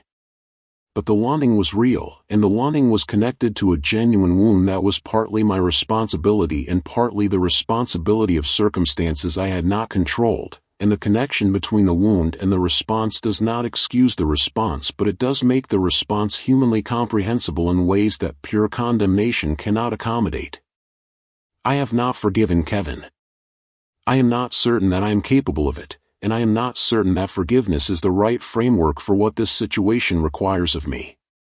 What I am doing, instead, is understanding, as completely as I can, the full human picture of what happened and why, and allowing that understanding to coexist with the clear-eyed recognition that what happened was wrong and that the consequences were appropriate and that the ongoing protection of my family from its recurrence is my responsibility. Patricia would have had something precise and funny to say about this position. I wish I could ask her what it was. Emma turned 17 3 months after the conference room, on a Saturday in January, and I baked the specific cake she had always requested for birthdays, a lemon cake with cream cheese frosting that Patricia had made for Emma's first 6 birthdays, that Patricia had subsequently taught me to make so that I could make it when Patricia could not, and that I had made every subsequent year with the specific fidelity to the original recipe that Patricia had specified was non-negotiable. Emma arrived at 10 o'clock on her birthday, alone, having asked Jacob and Sophie to give us the first hour of the morning before the full family birthday celebration that would follow. She sat at the kitchen table and I put the cake in front of her and we had birthday cake for breakfast, which had been the tradition since her first birthday and which neither of us had any intention of revising. She looked at the cake for a moment before she cut it, in the way she looked at things she was thinking about, and then she said, "This is the first birthday where it feels like everything is actually okay again." "It is okay," I said. "Actually okay." She cut the first slice with the specific careful attention of someone who has decided that the cutting of cake is worth doing precisely, which was entirely her grandmother's approach to this particular task. She put the slice on my plate first, which was also Patricia's tradition, and then cut her own, and we ate birthday cake in the January kitchen while the winter light came through the window over the sink and everything was exactly as it should have been. "I've been thinking about going into law," she said, midway through the cake. "I know," I said. She looked at me. "How do you know?" "Because you have been quietly reading Judith's case documents since October," I said. "She sends me copies of everything and you have been finding them on my desk and reading them." I noticed. Emma was quiet for a moment, and then she said, "That's exactly what I said to Sophie." "That Grandpa notices." "Sophie told you that?" "She says you notice everything and that it's a little bit alarming," Emma said. "She says it's the surgeon thing." "It probably is," I agreed. Emma finished her cake. She put her fork down with the satisfied finality of someone who has had exactly what she wanted and would not have benefited from more. "Is Judith a good model for what the job is actually like?" she asked. "She's an excellent model," I said. "She's thorough and patient and precise and she cares about the outcome for the right reasons. That's what the job is like when it's done well." "Those are the same things you care about," Emma said. "They're the things worth caring about in most fields," I said. "Medicine, law, architecture, carpentry. The specifics differ. The underlying quality doesn't." She thought about this in the way she thought about things that she was filing away rather than processing immediately. Then she said, "Grandma Patricia would have said something really good right now." "She would have," I said. "She always did." "What do you think she would have said?" I considered this genuinely. "She would have said something about how the apple doesn't fall far from the tree, but she would have said it in a way that was somehow both about you and about me and about herself, and that was also funny, and I would not have seen it coming." Emma smiled. "That's very specific." "She was very specific," I said. We finished our birthday breakfast. The cake was exactly right, because Patricia's recipes are always exactly right when you follow them with fidelity. Emma stayed for the afternoon, and Jacob and Sophie arrived at noon, and the birthday was fully and properly celebrated, and the kitchen was full of what it should have been full of, and everything was, as Emma had said, actually okay. I want to close with something I said to the last class of surgical residents I ever taught, in my final year of active practice, because it seems to me now to have been teaching them something that I was also, without knowing it, teaching myself. The class was a group of 12 second-year residents, uniformly exhausted in the way of second-year surgical residents who have enough experience to understand the full weight of what the training is asking of them and not yet enough experience to have built the specific tolerance for that weight that time and practice produce. They were sitting in the conference room of the teaching hospital where I had spent 30 years. And I was giving what I understood would be my last formal teaching session before my retirement, and I had decided to say the thing I believed to be most important rather than the thing that was most expected. I told them that the single most undervalued quality in surgical practice was not technical precision, which was the obvious candidate, and not clinical judgment, which was the common second choice. It was the willingness to be fully present with a patient's experience rather than simply managing it, to understand that the person on the table was a person and not a set of symptoms, and to allow that understanding to inform every decision without compromising the clinical clarity that the decisions required.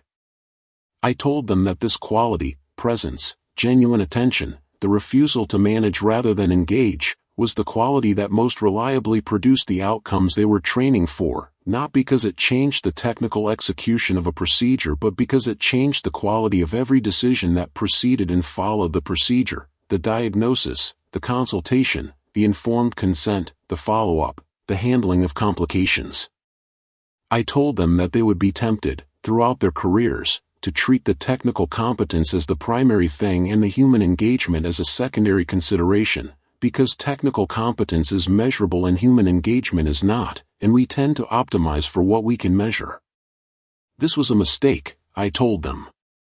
The human engagement was primary. The technical competence was in service of the engagement, not the other way around. I believed this when I said it. I believe it more completely now, having been on the receiving end of a situation that demonstrated it as clearly as anything I have ever experienced. Kevin had managed rather than engaged. He had optimized for the financial outcome rather than for the human reality, and the optimization had produced a structure that appeared, from the outside, to be functional but that was built on a foundation that could not hold. Emma had engaged rather than managed. She had been present with the wrongness she felt in those documents rather than managing it into acceptable uncertainty, and the presence had produced a response that was appropriate to the actual situation rather than to the managed version of it. Patricia had engaged rather than managed, across 41 years of marriage, with every person in every situation her life presented her with, and the engagement had produced, among other things, a granddaughter who knew how to be present with difficult things and a body of specific, well-preserved knowledge about the people around her that had been available, when it was needed, to protect what she had loved. The lesson I taught those 12 residents in my final session was the lesson I needed most in the years that followed, and I am glad I had taught it enough times to have learned it well. Be present. Pay attention. Let what you find inform what you do. Everything else follows from that. On the morning I first read Emma's letter, before I called her, before I called Judith, before the investigation began, I sat at the kitchen table with the 4 pages of her careful handwriting and the phone number she had provided, and I understood, in the specific way that doctors understand things that are not yet confirmed but are already clear, that the 14 months I had been living were not the 14 months I had believed them to be. I want to tell you what that moment felt like, because the emotional texture of it matters to the story in ways that the facts alone cannot convey. It felt like the moment in a procedure when the anatomy resolves, when what had appeared ambiguous becomes clear, when the structure that had been hidden by surrounding tissue is revealed and you understand both what it is and what it requires. There is no satisfaction in that moment, not immediately. There is only clarity, and clarity's immediate companion, which is the weight of what you now know and what it means. I knew, reading Emma's letter, that my son had done something very serious and that addressing it seriously was now the primary task in front of me. I knew that the addressing would be difficult and would require everything I had. I knew that at the end of it, whatever the end looked like, something that had existed between me and Kevin would be permanently altered, and that the alteration was an appropriate consequence rather than an unfair cost, but that appropriate consequences are not always simple ones. I also knew, and this is the part that I held most carefully in the kitchen that Tuesday afternoon, that Emma had found me. That the 16-year-old granddaughter who I had been told didn't want to see me had walked to a post office to mail me a letter, and that the letter had arrived, and that my grandchildren had never stopped loving me and had never been told that I loved them less than I did. That knowledge was the thing I held against the weight of everything else. Not the fraud, not the impending investigation, not the difficult months ahead. The knowledge that Emma had found a way to me when the way was complicated, and that what she had found on the other side of the way was still her grandfather, still exactly who she had expected him to be. That was the thing worth holding. That was the morning I knew everything would be okay. I picked up the backup phone. I called the number she had included. She answered on the second ring. "Grandpa," she said. And everything that had been broken for 14 months began, at that single word, to mend. There is a person in this story I have mentioned only briefly and who deserves more than a brief mention, because her role in what happened was quiet and genuine and entirely unacknowledged in the legal proceedings that absorbed everyone's attention. Margaret Morrison, Kevin's mother and my first wife, had been divorced from me for 38 years when all of this occurred. We had maintained, in the way of former spouses who share a child and who have both managed to arrive, eventually, at the adult version of a difficult situation, a civil relationship that had evolved over decades into something that resembled genuine mutual respect without ever quite becoming friendship. Margaret had driven Emma to Judith Carver's office on the day Emma first presented her evidence formally. She had done this because Emma had asked her to, and because Margaret was, whatever the complications of our history, a person who showed up when showing up was required by someone she loved. She had sat in the waiting room for 3 hours while Emma and Judith and I reviewed the photographs and the documentation, and when Emma came out she had taken one look at Emma's face and said, "Are you okay?" "Yes," Emma said. "Grandpa's okay too. Or he's going to be." Margaret had looked at me over Emma's head with the specific expression of a woman who has been divorced from a man for 38 years and who is simultaneously complicated about that history and capable of setting the complications aside when setting them aside is what the situation requires. "I'm sorry this happened," she said. "To me. To the situation." "Thank you for bringing her," I said. She nodded once, with the specific economy of a person who has learned, over a long life, that sometimes the acknowledgement itself is sufficient and that elaborating on it does not make it more true. She had known, she told Emma later, that something was wrong with Kevin's account of my situation. She had suspected it from the early months and had raised it with Kevin in a conversation that Kevin had managed, characteristically, by providing a confident and plausible alternative explanation that she had accepted because the alternative to accepting it was accusing her son of something she was not yet prepared to name. She had not told me her suspicions because she was not certain how to reach me. Kevin managed my communications, and because she was not certain, even if she could reach me, whether her suspicions constituted anything more than the natural unease of a mother who knows her son's character weaknesses and is inclined to interpret ambiguous situations through that knowledge. Emma's directness had not come exclusively from me or from Patricia. Some part of it had come from Margaret, who had raised Kevin and who had watched him with the specific attention of a mother who understands her child's deficiencies without finding them acceptable, and who had passed on to the granddaughter she loved the instinct for honest assessment that she had herself spent 67 years practicing. The inheritance of character is not simple and not exclusively genetic, and Emma was the product of several people's specific qualities in combination. I am glad to know each of those people. I am glad to be part of the combination.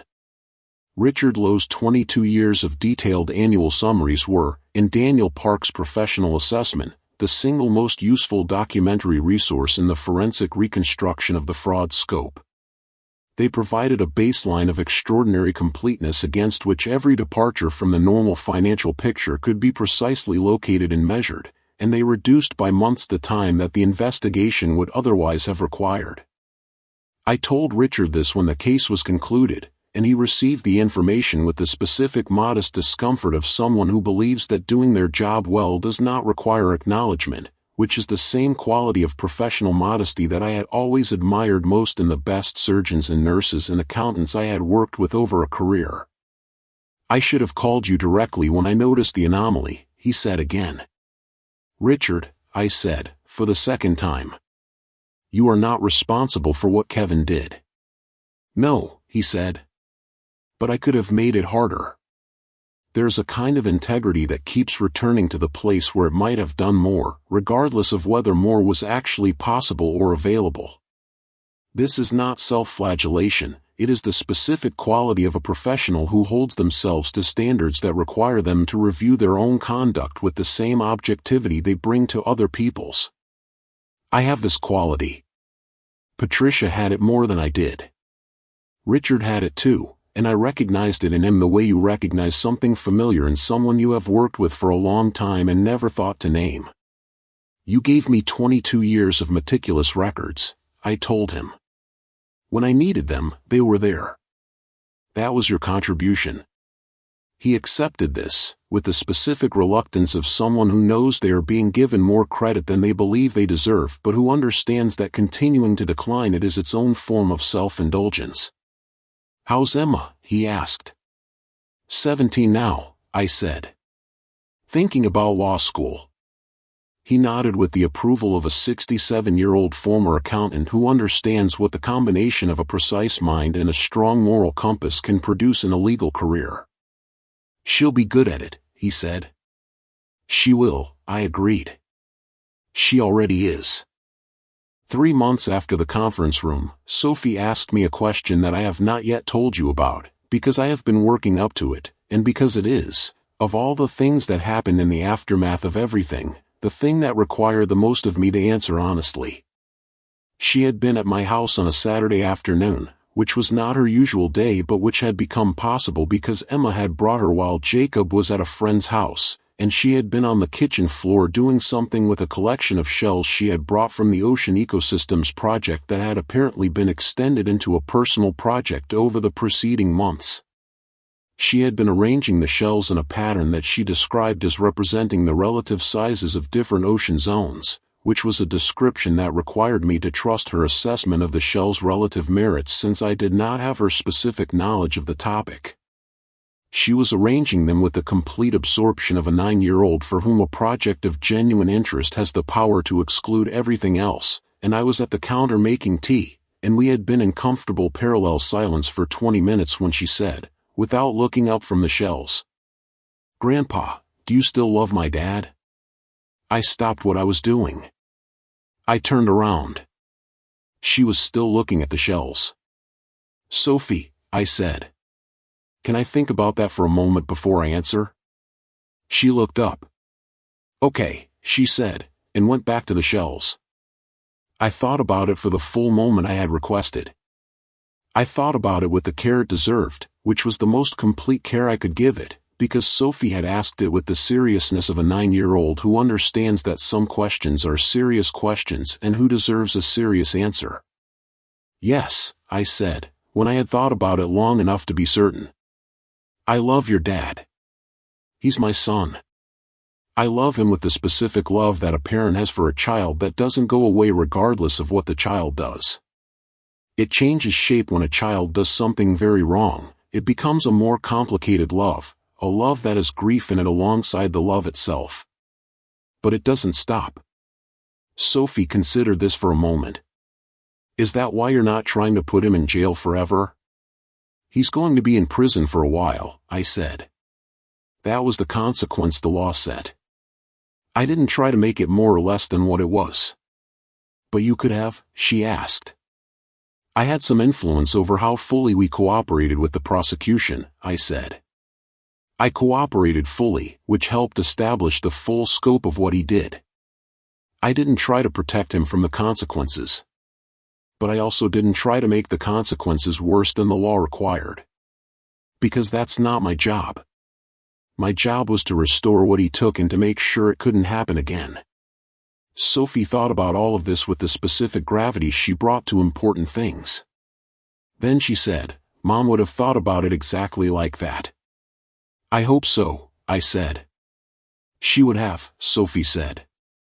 "She always said you were the most careful thinker she knew. Even more careful than Grandma Patricia." She paused. Which is saying something. Because Grandma Patricia was really careful. "She was," I said. "The most careful person I've ever known." Sophie went back to her shells. I went back to my tea. The afternoon continued in the specific way of Saturday afternoons in a house that is where it is supposed to be, warm and inhabited and full of the small productive noise of people doing things they find genuinely interesting.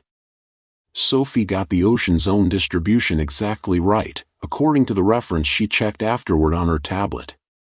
The shells were the right proportional sizes. The project was accurate. She has her grandmother's eye for what is actually there, and her grandfather's need to verify it. It is, I think, an excellent combination. On the last day of the year in which everything was resolved, I did something I had not done since Patricia's death. I sat in the living room in the evening, Without a book or a phone or anything else to occupy the specific quality of attention, I was not reading or working or talking, and I simply sat and let the year be present. The year had contained the revelation of 14 months of fraud, the investigation, the conference room, the legal proceedings, the recovery of $1.8 million, the restoration of 3 clear property titles, the criminal conviction of my son, the beginning of Emma's interest in law, Jacob's increasingly accomplished woodworking, Sophie's ocean ecosystems, the Sunday morning breakfasts, the Saturday afternoon workshops, the kitchen full of grandchildren on a January birthday. With the lemon cake exactly right. The year had also contained the continuing grief of Patricia's absence, which does not diminish with time so much as it changes character, moving from the acute grief of immediate loss to the specific, permanent ache of sustained absence that is the form grief takes when it has been fully accepted as permanent. It had contained the grief of what Kevin had done and what it meant for the relationship between us. It had contained the 14 months of prior grief that I now understood had been inflicted rather than natural, which did not make the grief itself retroactively invalid but did change the quality of how I held it. Both inventories were real. Both were true simultaneously. The year had been, in the full accounting of it, a year of significant loss and significant restoration, and the balance between them was not simple and did not resolve into a clean net positive or a clean net negative. It was what it was, a difficult year that had ended with more intact than it had begun with, and with a clarity about what mattered and what didn't that difficult years uniquely produce.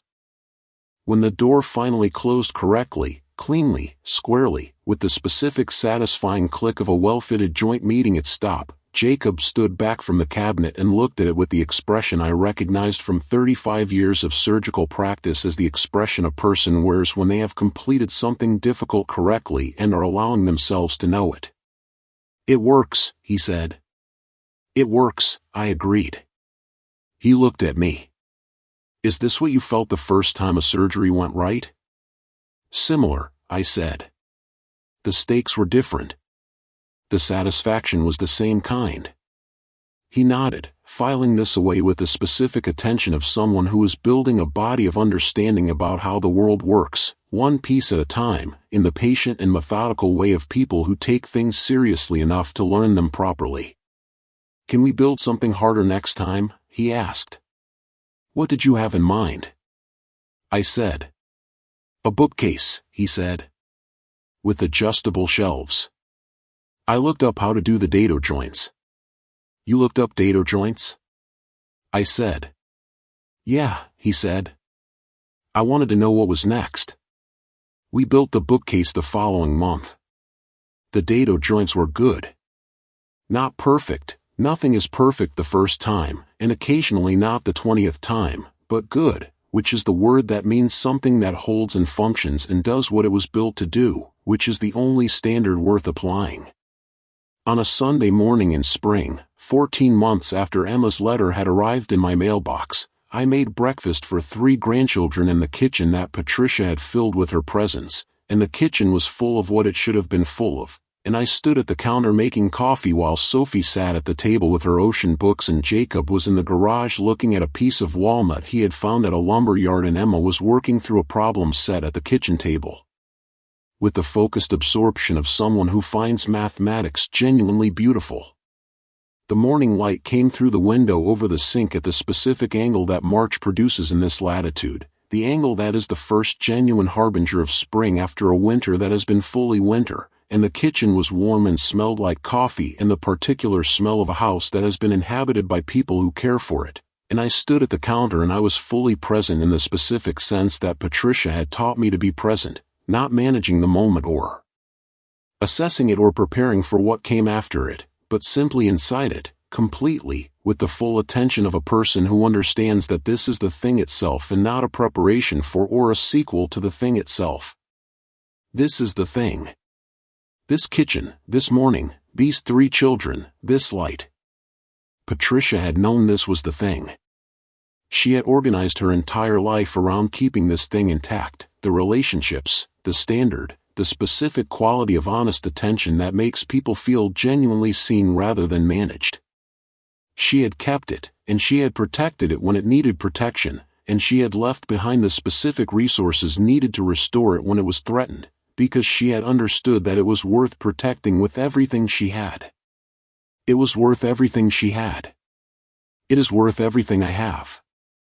I poured 3 cups of coffee, 2 for Emma and me, and a hot chocolate for Sophie, who had not yet arrived at coffee, though she had announced recently that she intended to start drinking it at some point in what she described as the not-too-distant future, and I brought them to the table, and I sat down, and the Sunday morning was exactly what it should have been. Emma looked up from her problem set. "Is Jacob going to eat?" she asked. "Eventually," I said. "He found a piece of walnut." "Oh," she said, as though this explained everything, which it did. She went back to her problem set. Sophie looked up from her ocean book. "What's for breakfast?" "Whatever you want," I said. "Within reason." "Pancakes?" "Pancakes," I agreed. Sophie returned to her book, satisfied. I got up to make pancakes. Jacob came in from the garage with sawdust on his hands and the specific expression of someone who has made a decision about a piece of wood and is ready to share it. The kitchen was full of the sounds of a Sunday morning in a house where people feel welcome, and I was in it completely, and the pancakes were exactly right, and Patricia had been right about everything, and Emma had photographed 37 documents on a Saturday afternoon in September, and the morning was exactly what it should have been. That is the steady father. That is all of it. Keep the people. They are the thing.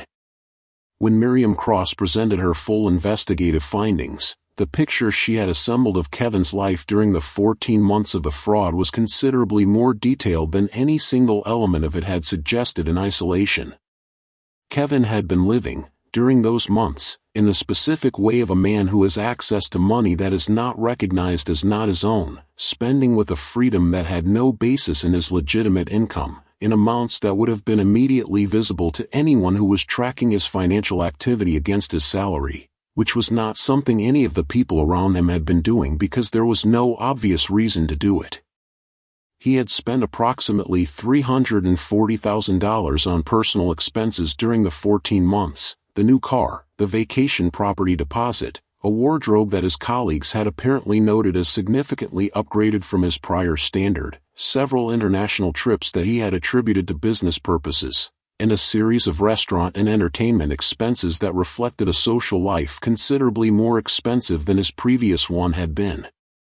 I sat in the living room until the year was nearly over, and then I went to the kitchen and made the specific cup of tea that Patricia had always made on the last night of each year, a particular blend she had brought back from a trip we had taken to Hong Kong 30 years earlier and that she had found a reliable American source for, and that I had continued to order and to make on the last night of each year since her death, because the continuity of a ritual is the specific form of presence that outlasts the person who originated it.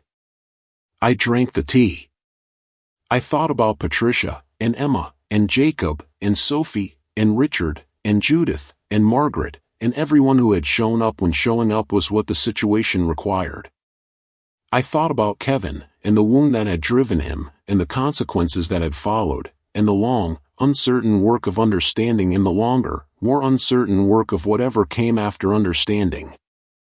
I thought about the morning Emma's letter had arrived in my mailbox, having been mailed from a post office 3 miles away by a 16-year-old who had decided that the right thing to do was to reach out directly, and about the 2 hours of conversation that had followed, and about the specific words she had said when she answered the phone. Grandpa. The year ended. The tea was finished. I washed the cup, dried it, and put it back in the cabinet where Patricia had always kept it, and I went to bed, and in the morning it was a new year and the kitchen smelled like coffee and the grandchildren were coming on Sunday and everything that could be restored was restored. That was enough. It was, in fact, everything. Judith Carver called me 6 months after the criminal conviction with the specific briskness of a professional who has information to convey and believes the conveying should not be burdened with unnecessary preamble. The restitution schedule is proceeding on time, she said. Kevin's attorney has confirmed the first quarterly payment cleared yesterday. Everything is tracking as ordered. Good, I said. I also wanted to tell you something that isn't strictly relevant to the legal file, she said, which was unusual for Judith, who kept the legal and the personal in their separate categories with the discipline of someone who understands that mixing them is the specific mistake that makes a difficult job impossible. Go ahead, I said. I've been practicing elder financial abuse law for 15 years, she said. I've worked with perhaps 200 clients in situations broadly similar to yours.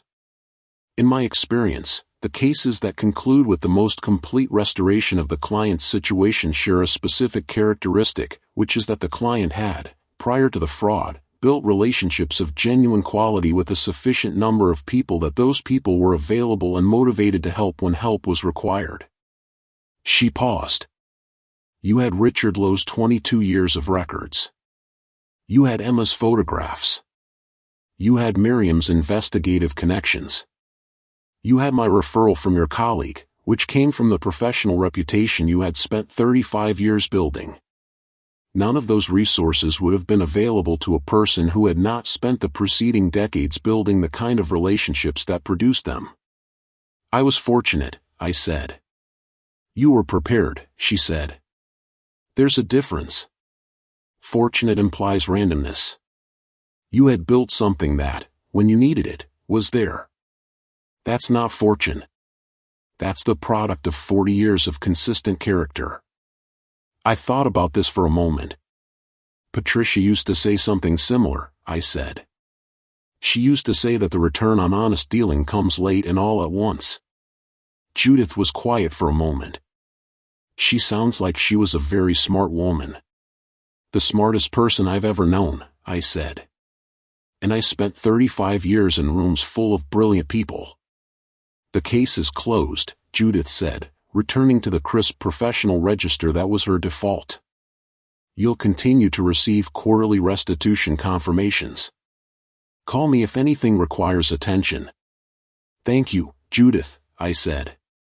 Thank your granddaughter, she said, and hung up. Jacob Morrison turned 14 3 months after his grandfather's case concluded, and he requested, as his birthday present, a dedicated weekend in the garage workshop that had gradually become the space where the most important Saturday afternoons of his year occurred. I gave him the weekend.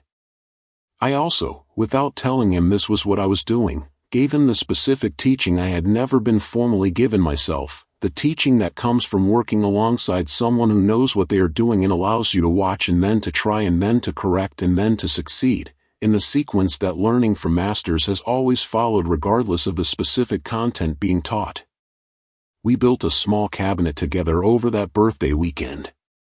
Nothing complicated, a simple cabinet with a door and 2 shelves inside, the proportions simple and the joinery straightforward, designed to be within the competence of a 13-year-old who had good spatial reasoning and 2 months of occasional garage workshop experience but who had not yet attempted a piece with a functional door. Jacob had a gift for fitting.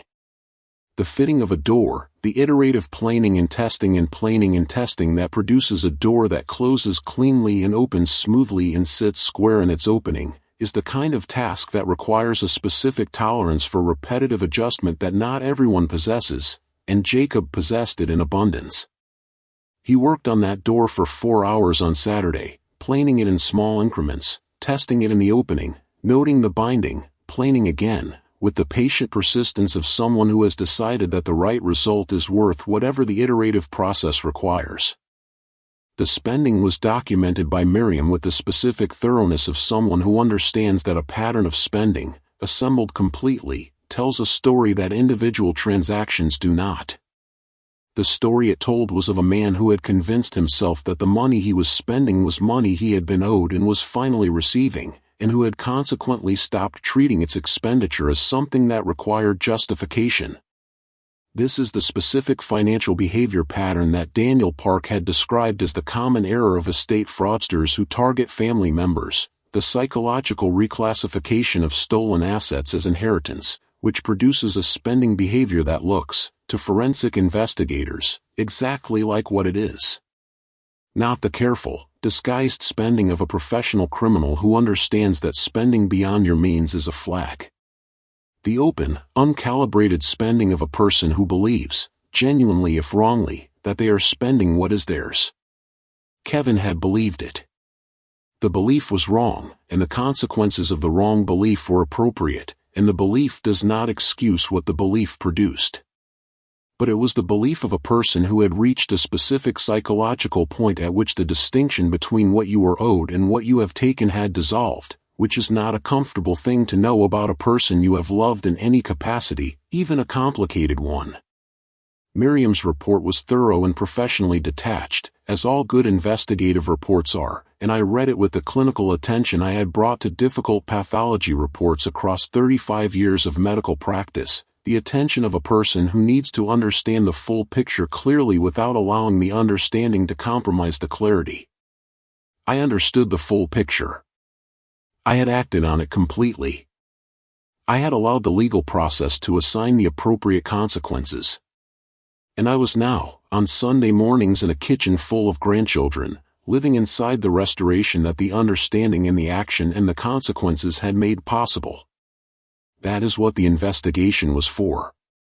That is what the patience and the performance and the 3 weeks of careful preparation were for. Not the punishment of Kevin, though the punishment was appropriate. The restoration of the Sunday mornings. The Sunday mornings are restored. They were worth everything the restoring required. Miriam Cross was 58 years old and had spent 22 years as a private investigator after 12 years as a fraud detective with the county sheriff's office, which meant that the specific character of financial deception was something she had been studying, in one form or another, for 34 years. She had developed, across that time, the specific expertise that comes from seeing enough examples of a pattern that the pattern becomes recognizable before its specific details have been fully assembled. She had told Judith, when she presented her findings, that Kevin's case was notable not for its sophistication but for its specificity. Most estate fraud targets a combination of vulnerabilities, she had said. Financial vulnerability, cognitive vulnerability, social isolation. Your client had none of the standard vulnerabilities. He had full cognitive capacity, a strong professional network, a financial advisor who knew his picture well, and adult grandchildren who were actively trying to maintain contact. The fraud required the active construction of a vulnerability, the isolation from the grandchildren, to proceed at all. Judith had asked what this meant in terms of Kevin's criminal culpability. It means it was premeditated at a level of specificity that is unusual, Miriam said. He didn't opportunistically take advantage of an existing vulnerability. He manufactured one. That requires more planning, more sustained effort, and more conscious disregard for the harm being done than the standard case. This assessment was included in the prosecution's sentencing recommendation, and it contributed to the specific length of Kevin's sentence, which was at the higher end of the range available for the charges he faced. Miriam had delivered this assessment without particular emotional investment, in the professional manner of someone who reports what she has found and allows others to determine its significance. But at the end of her final presentation to Judith's team, she had said something that was not in the professional register at all. "I want to say something about Emma," she said. Everyone in the room had turned to look at her. "I've done this work for a long time," she said. "I have encountered a lot of witnesses, of all ages and all types, and I want to say clearly that Emma Morrison's documentation of those 37 documents was among the most methodical and complete evidence preservation I have seen from any source, professional or civilian. She photographed them in order, she photographed them completely, she photographed them front and back. She did not move anything or remove anything or draw attention to what she had found in any way that would have altered the evidence she was preserving. She just documented it and got out." She paused. She was 16 years old and she had 37 photographs on her phone that she didn't fully understand, and she held onto them for 2 months before she knew what to do with them, and when she knew what to do with them she did it. That's better evidence preservation than most professionals manage. There was a brief silence in the conference room. I wanted that to be part of the record, Miriam said. Even if it's not in any official document. It is part of the record. It is part of this one. Emma Morrison photographed 37 documents with methodical, unhurried precision on a Saturday afternoon when she was 16 years old because something felt wrong and she wanted to understand it before she acted, and she understood that acting before she understood might make the understanding harder to achieve. That is the quality that saved this story. That is the quality worth naming clearly and keeping in the record permanently. The backup phone I had kept in my desk drawer since upgrading 3 years earlier was a model that was 3 generations old by the time I used it to call Emma, which meant its screen was scratched and its battery required charging every 2 days and its camera was poor by current standards, but it had a number that Kevin did not know, and a number Kevin did not know was the most valuable technological asset in my possession in the weeks following Emma's letter. I have kept the backup phone since then, charged and operational, in the same desk drawer where I found it. I have not used it for any other purpose since the investigation concluded. I will probably never need to use it again for any purpose that requires its specific independence from the phone Kevin had managed. But I keep it. Some things you keep because of what they were for rather than what they are for now, and the backup phone is one of those things. It is the phone Emma's number rang through when she answered on the second ring and said "Grandpa," and that word, in that voice, is the thing that everything else was in service of.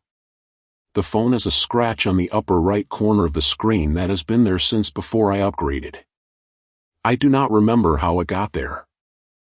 I have decided not to try to remember, because some details are more interesting for being unexplained, and the scratch is one of them. It sits in the drawer. It is charged. It is there. That is enough. It will always be enough. Emma had been working on a calculus problem for 20 minutes when she put her pencil down and said, without looking up from her notebook, "Can I ask you something that's not about math?" "Of course," I said. "Do you think he ever actually loved us?" she asked. "Kevin. Do you think he loved us, or were we just useful to him? Because of you?" I had been expecting this question, or something like it, for several months. Emma had the specific quality of mind that does not leave important questions unasked indefinitely. She approaches them when she has enough context to formulate them precisely, and then she asks them directly. "I think he loved you," I said. "In the way that people love things that represent what they want rather than simply who those things are. He loved what you meant, he loved being an uncle. He loved the way having nieces and nephews felt, the way it contributed to the image of himself he was building. But I think he also loved you specifically, in the way that love coexists with other things that are not love and that complicate it." Emma thought about this. "So it was both." "Most things are both," I said. "The love was real and the using was also real. They coexisted. That's what makes it complicated rather than simple." "It would be easier if it was simple," she said. "It would be easier," I agreed. "It would also be less true." She picked up her pencil. "Okay," she said. "That's what I thought. I just needed to hear it from you." She went back to her calculus. I went back to my coffee. The morning continued. This is what the Sundays are for, beyond the pancakes in the workshop and the ocean ecosystems and the problem sets. They are for the questions that require the specific context of sitting at a kitchen table with someone you trust, in a house that has held your family for long enough that the house itself feels like a participant in the conversation. Emma asks the questions she needs to ask. I answer them as honestly as I can. Jacob builds things in the garage. Sophie catalogs the ocean. The morning goes on, and the house holds us, and what was built honestly holds. That is the thing worth saying. That is what the steady father knows. 37 photographs, taken on a phone in a home office on a Saturday afternoon, by a 16-year-old who had gone in looking for a printer cable. I have thought about this many times. About the specific randomness of the occasion, not a planned investigation, not a tip from anyone, Just a Saturday afternoon errand that happened to produce a discovery that happened to be documented by someone with the instinct to document things that seemed wrong. The randomness is not entirely random. Emma was in that office looking for a printer cable because she was a person who did things herself when she needed something done, rather than waiting for someone else to do them. She was in the folder because she was a person who noticed things and followed the noticing. She photographed the documents because she was a person who understood that noticed things need to be preserved if the noticing is to be useful. None of those qualities are random. They are the product of years of being raised by people who modeled them, in a family that valued precision and honesty and the specific form of loyalty that acts on what it observes rather than managing its observations into comfortable inaction. Patricia had modeled them. I had modeled them. Her mother Claire had modeled them. Her grandmother Margaret had modeled them in the specific way available to a person who has spent a long life navigating difficult situations with integrity and tact. Emma had absorbed them in the way that the most important things are absorbed, not through formal instruction, not through explicit teaching, but through the long accumulation of watching people she loved do things the right way, consistently enough and specifically enough that the right way became her own default. The 37 photographs were possible because of everyone who had modeled the instinct to document, to preserve, to act on what you observe rather than waiting for certainty you may never achieve. They were possible because Emma had been raised in a family that valued these things, and because the family had managed, despite the various difficulties of its history, to pass these values forward with sufficient clarity that they were available when they were needed. This is what families are for, beyond the provision of material support and the occasion of Sunday dinners. They are for the transmission of the qualities that allow their members to navigate difficult situations with their integrity intact. The transmission is imperfect and incomplete, and the receiving is selective, and the result is never exactly what anyone intended. But at its best, at the best that Patricia and I had managed to produce over 4 decades of trying, it produces a 16-year-old who photographs 37 documents on a Saturday afternoon and mails a letter from a post office 3 miles from her home and answers the phone on the second ring and says "Grandpa" and changes everything. That is what families are for. That is what the steady father is about.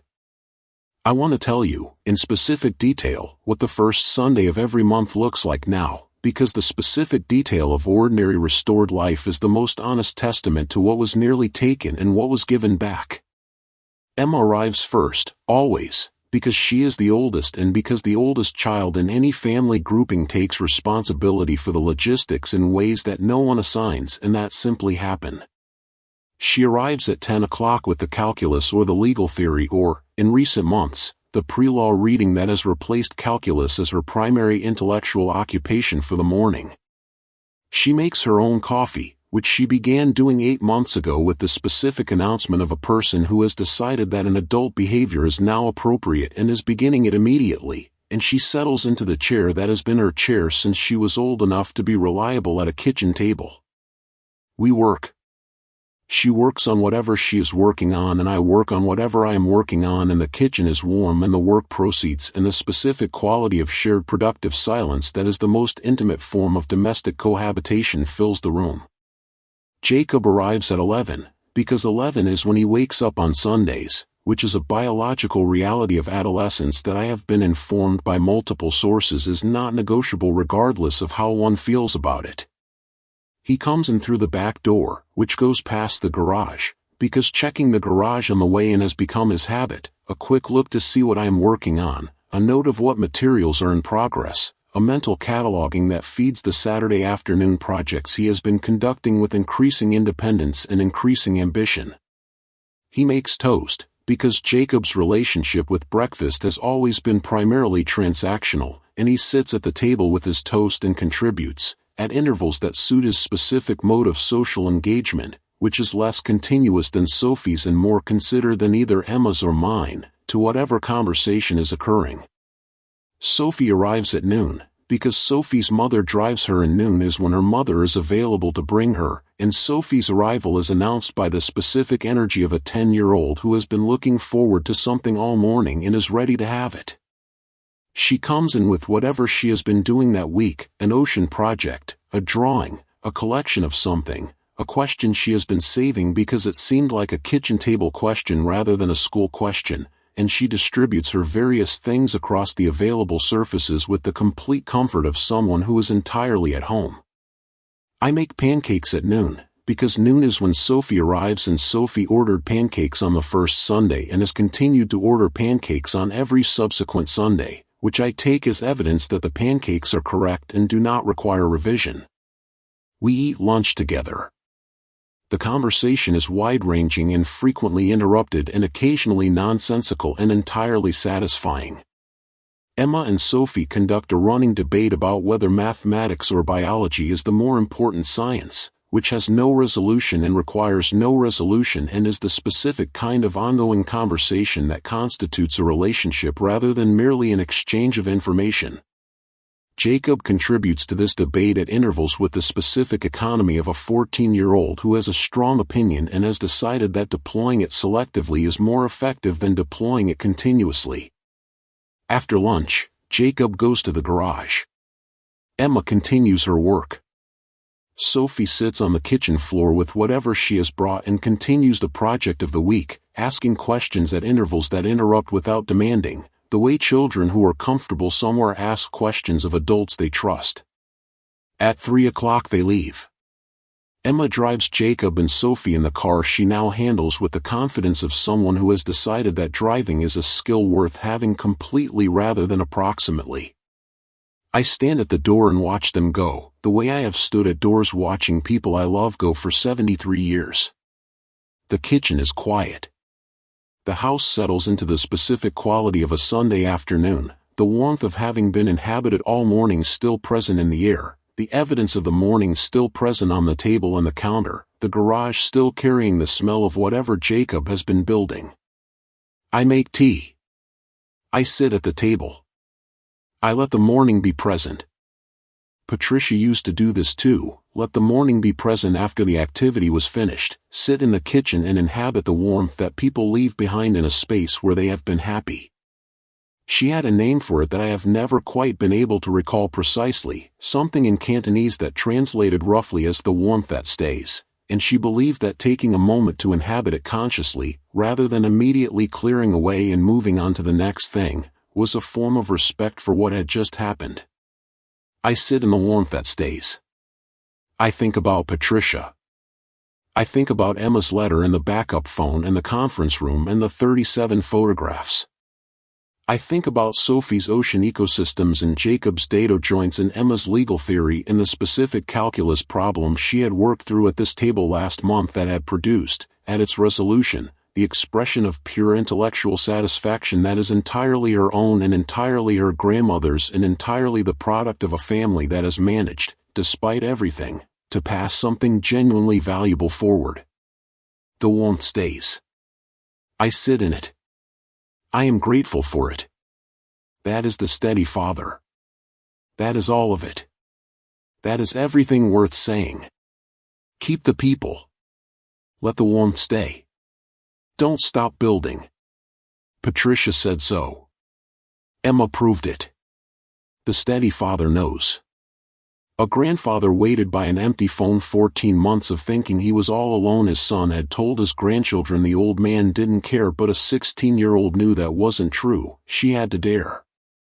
She walked down to the post office. She wrote it all by hand. She said, "Grandpa, I miss you and I need to understand." She said, "I found some documents that didn't look quite right." 37 photographs she took that Saturday night. He called her on the backup phone. She answered on ring 2. She said, "Grandpa," and the 14 months of silence broke right through the surgeon and the student and the lawyer and the light put everything together, and they put the wrong to right. $1.8 million, 17 months of theft. His son who kept the score until there wasn't anything left but what he couldn't take away, no matter what he tried, was a grandfather who loved them and a granddaughter inside. So here's to every steady one who's been told they don't matter, who watch the people close to them let loyalty shatter. The thread is always findable. The evidence is there in the 16-year-old granddaughter who photographs with care. Keep the people, keep the Sunday mornings, keep the warmth that stays. The steady father knows the price and gladly pays, not with money, not with anger, not with pride or fear, but with presence, every Sunday, every warming of the year. The house is quiet now. The Sunday morning has settled into the specific warmth that stays after people who love each other have spent hours together in a warm kitchen, and I am sitting at the table where Patricia taught Emma to form her letters, and where Emma worked through her calculus, and where Sophie cataloged the ocean, and where Jacob ate his toast with the economy of a teenager who has decided that breakfast is functional rather than social, and I am letting the warmth be present before I clear the table and begin the week. This is the thing that was nearly taken. Not the estate, not the $1.8 million, not the properties and the titles and the financial structures that Kevin had spent 14 months dismantling and that had been restored, with the patient thoroughness of people who understood what they were doing, over the subsequent months of legal process. This. The warmth in the kitchen on a Sunday afternoon. The specific quality of a space inhabited by people who are happy to be there. The evidence on the counter, Sophie's book, Jacob's toast plate, Emma's problem set, of a morning that has already become a memory, and that will be a memory I carry until I no longer carry anything. Patricia is not here. She has not been here for 2 years, and her absence is permanent and real, and something I have accepted without being at peace with it, because acceptance and peace are different conditions, and the first does not require the second. She is not here, and what she built is here, visible in every person who comes through the door on Sunday mornings, audible in every conversation, present in the warmth that stays. I clear the table. I wash the dishes. I dry them and put them in the cabinet where Patricia always kept them, and I make one more cup of tea, and I sit back down. The house is quiet. The week begins tomorrow.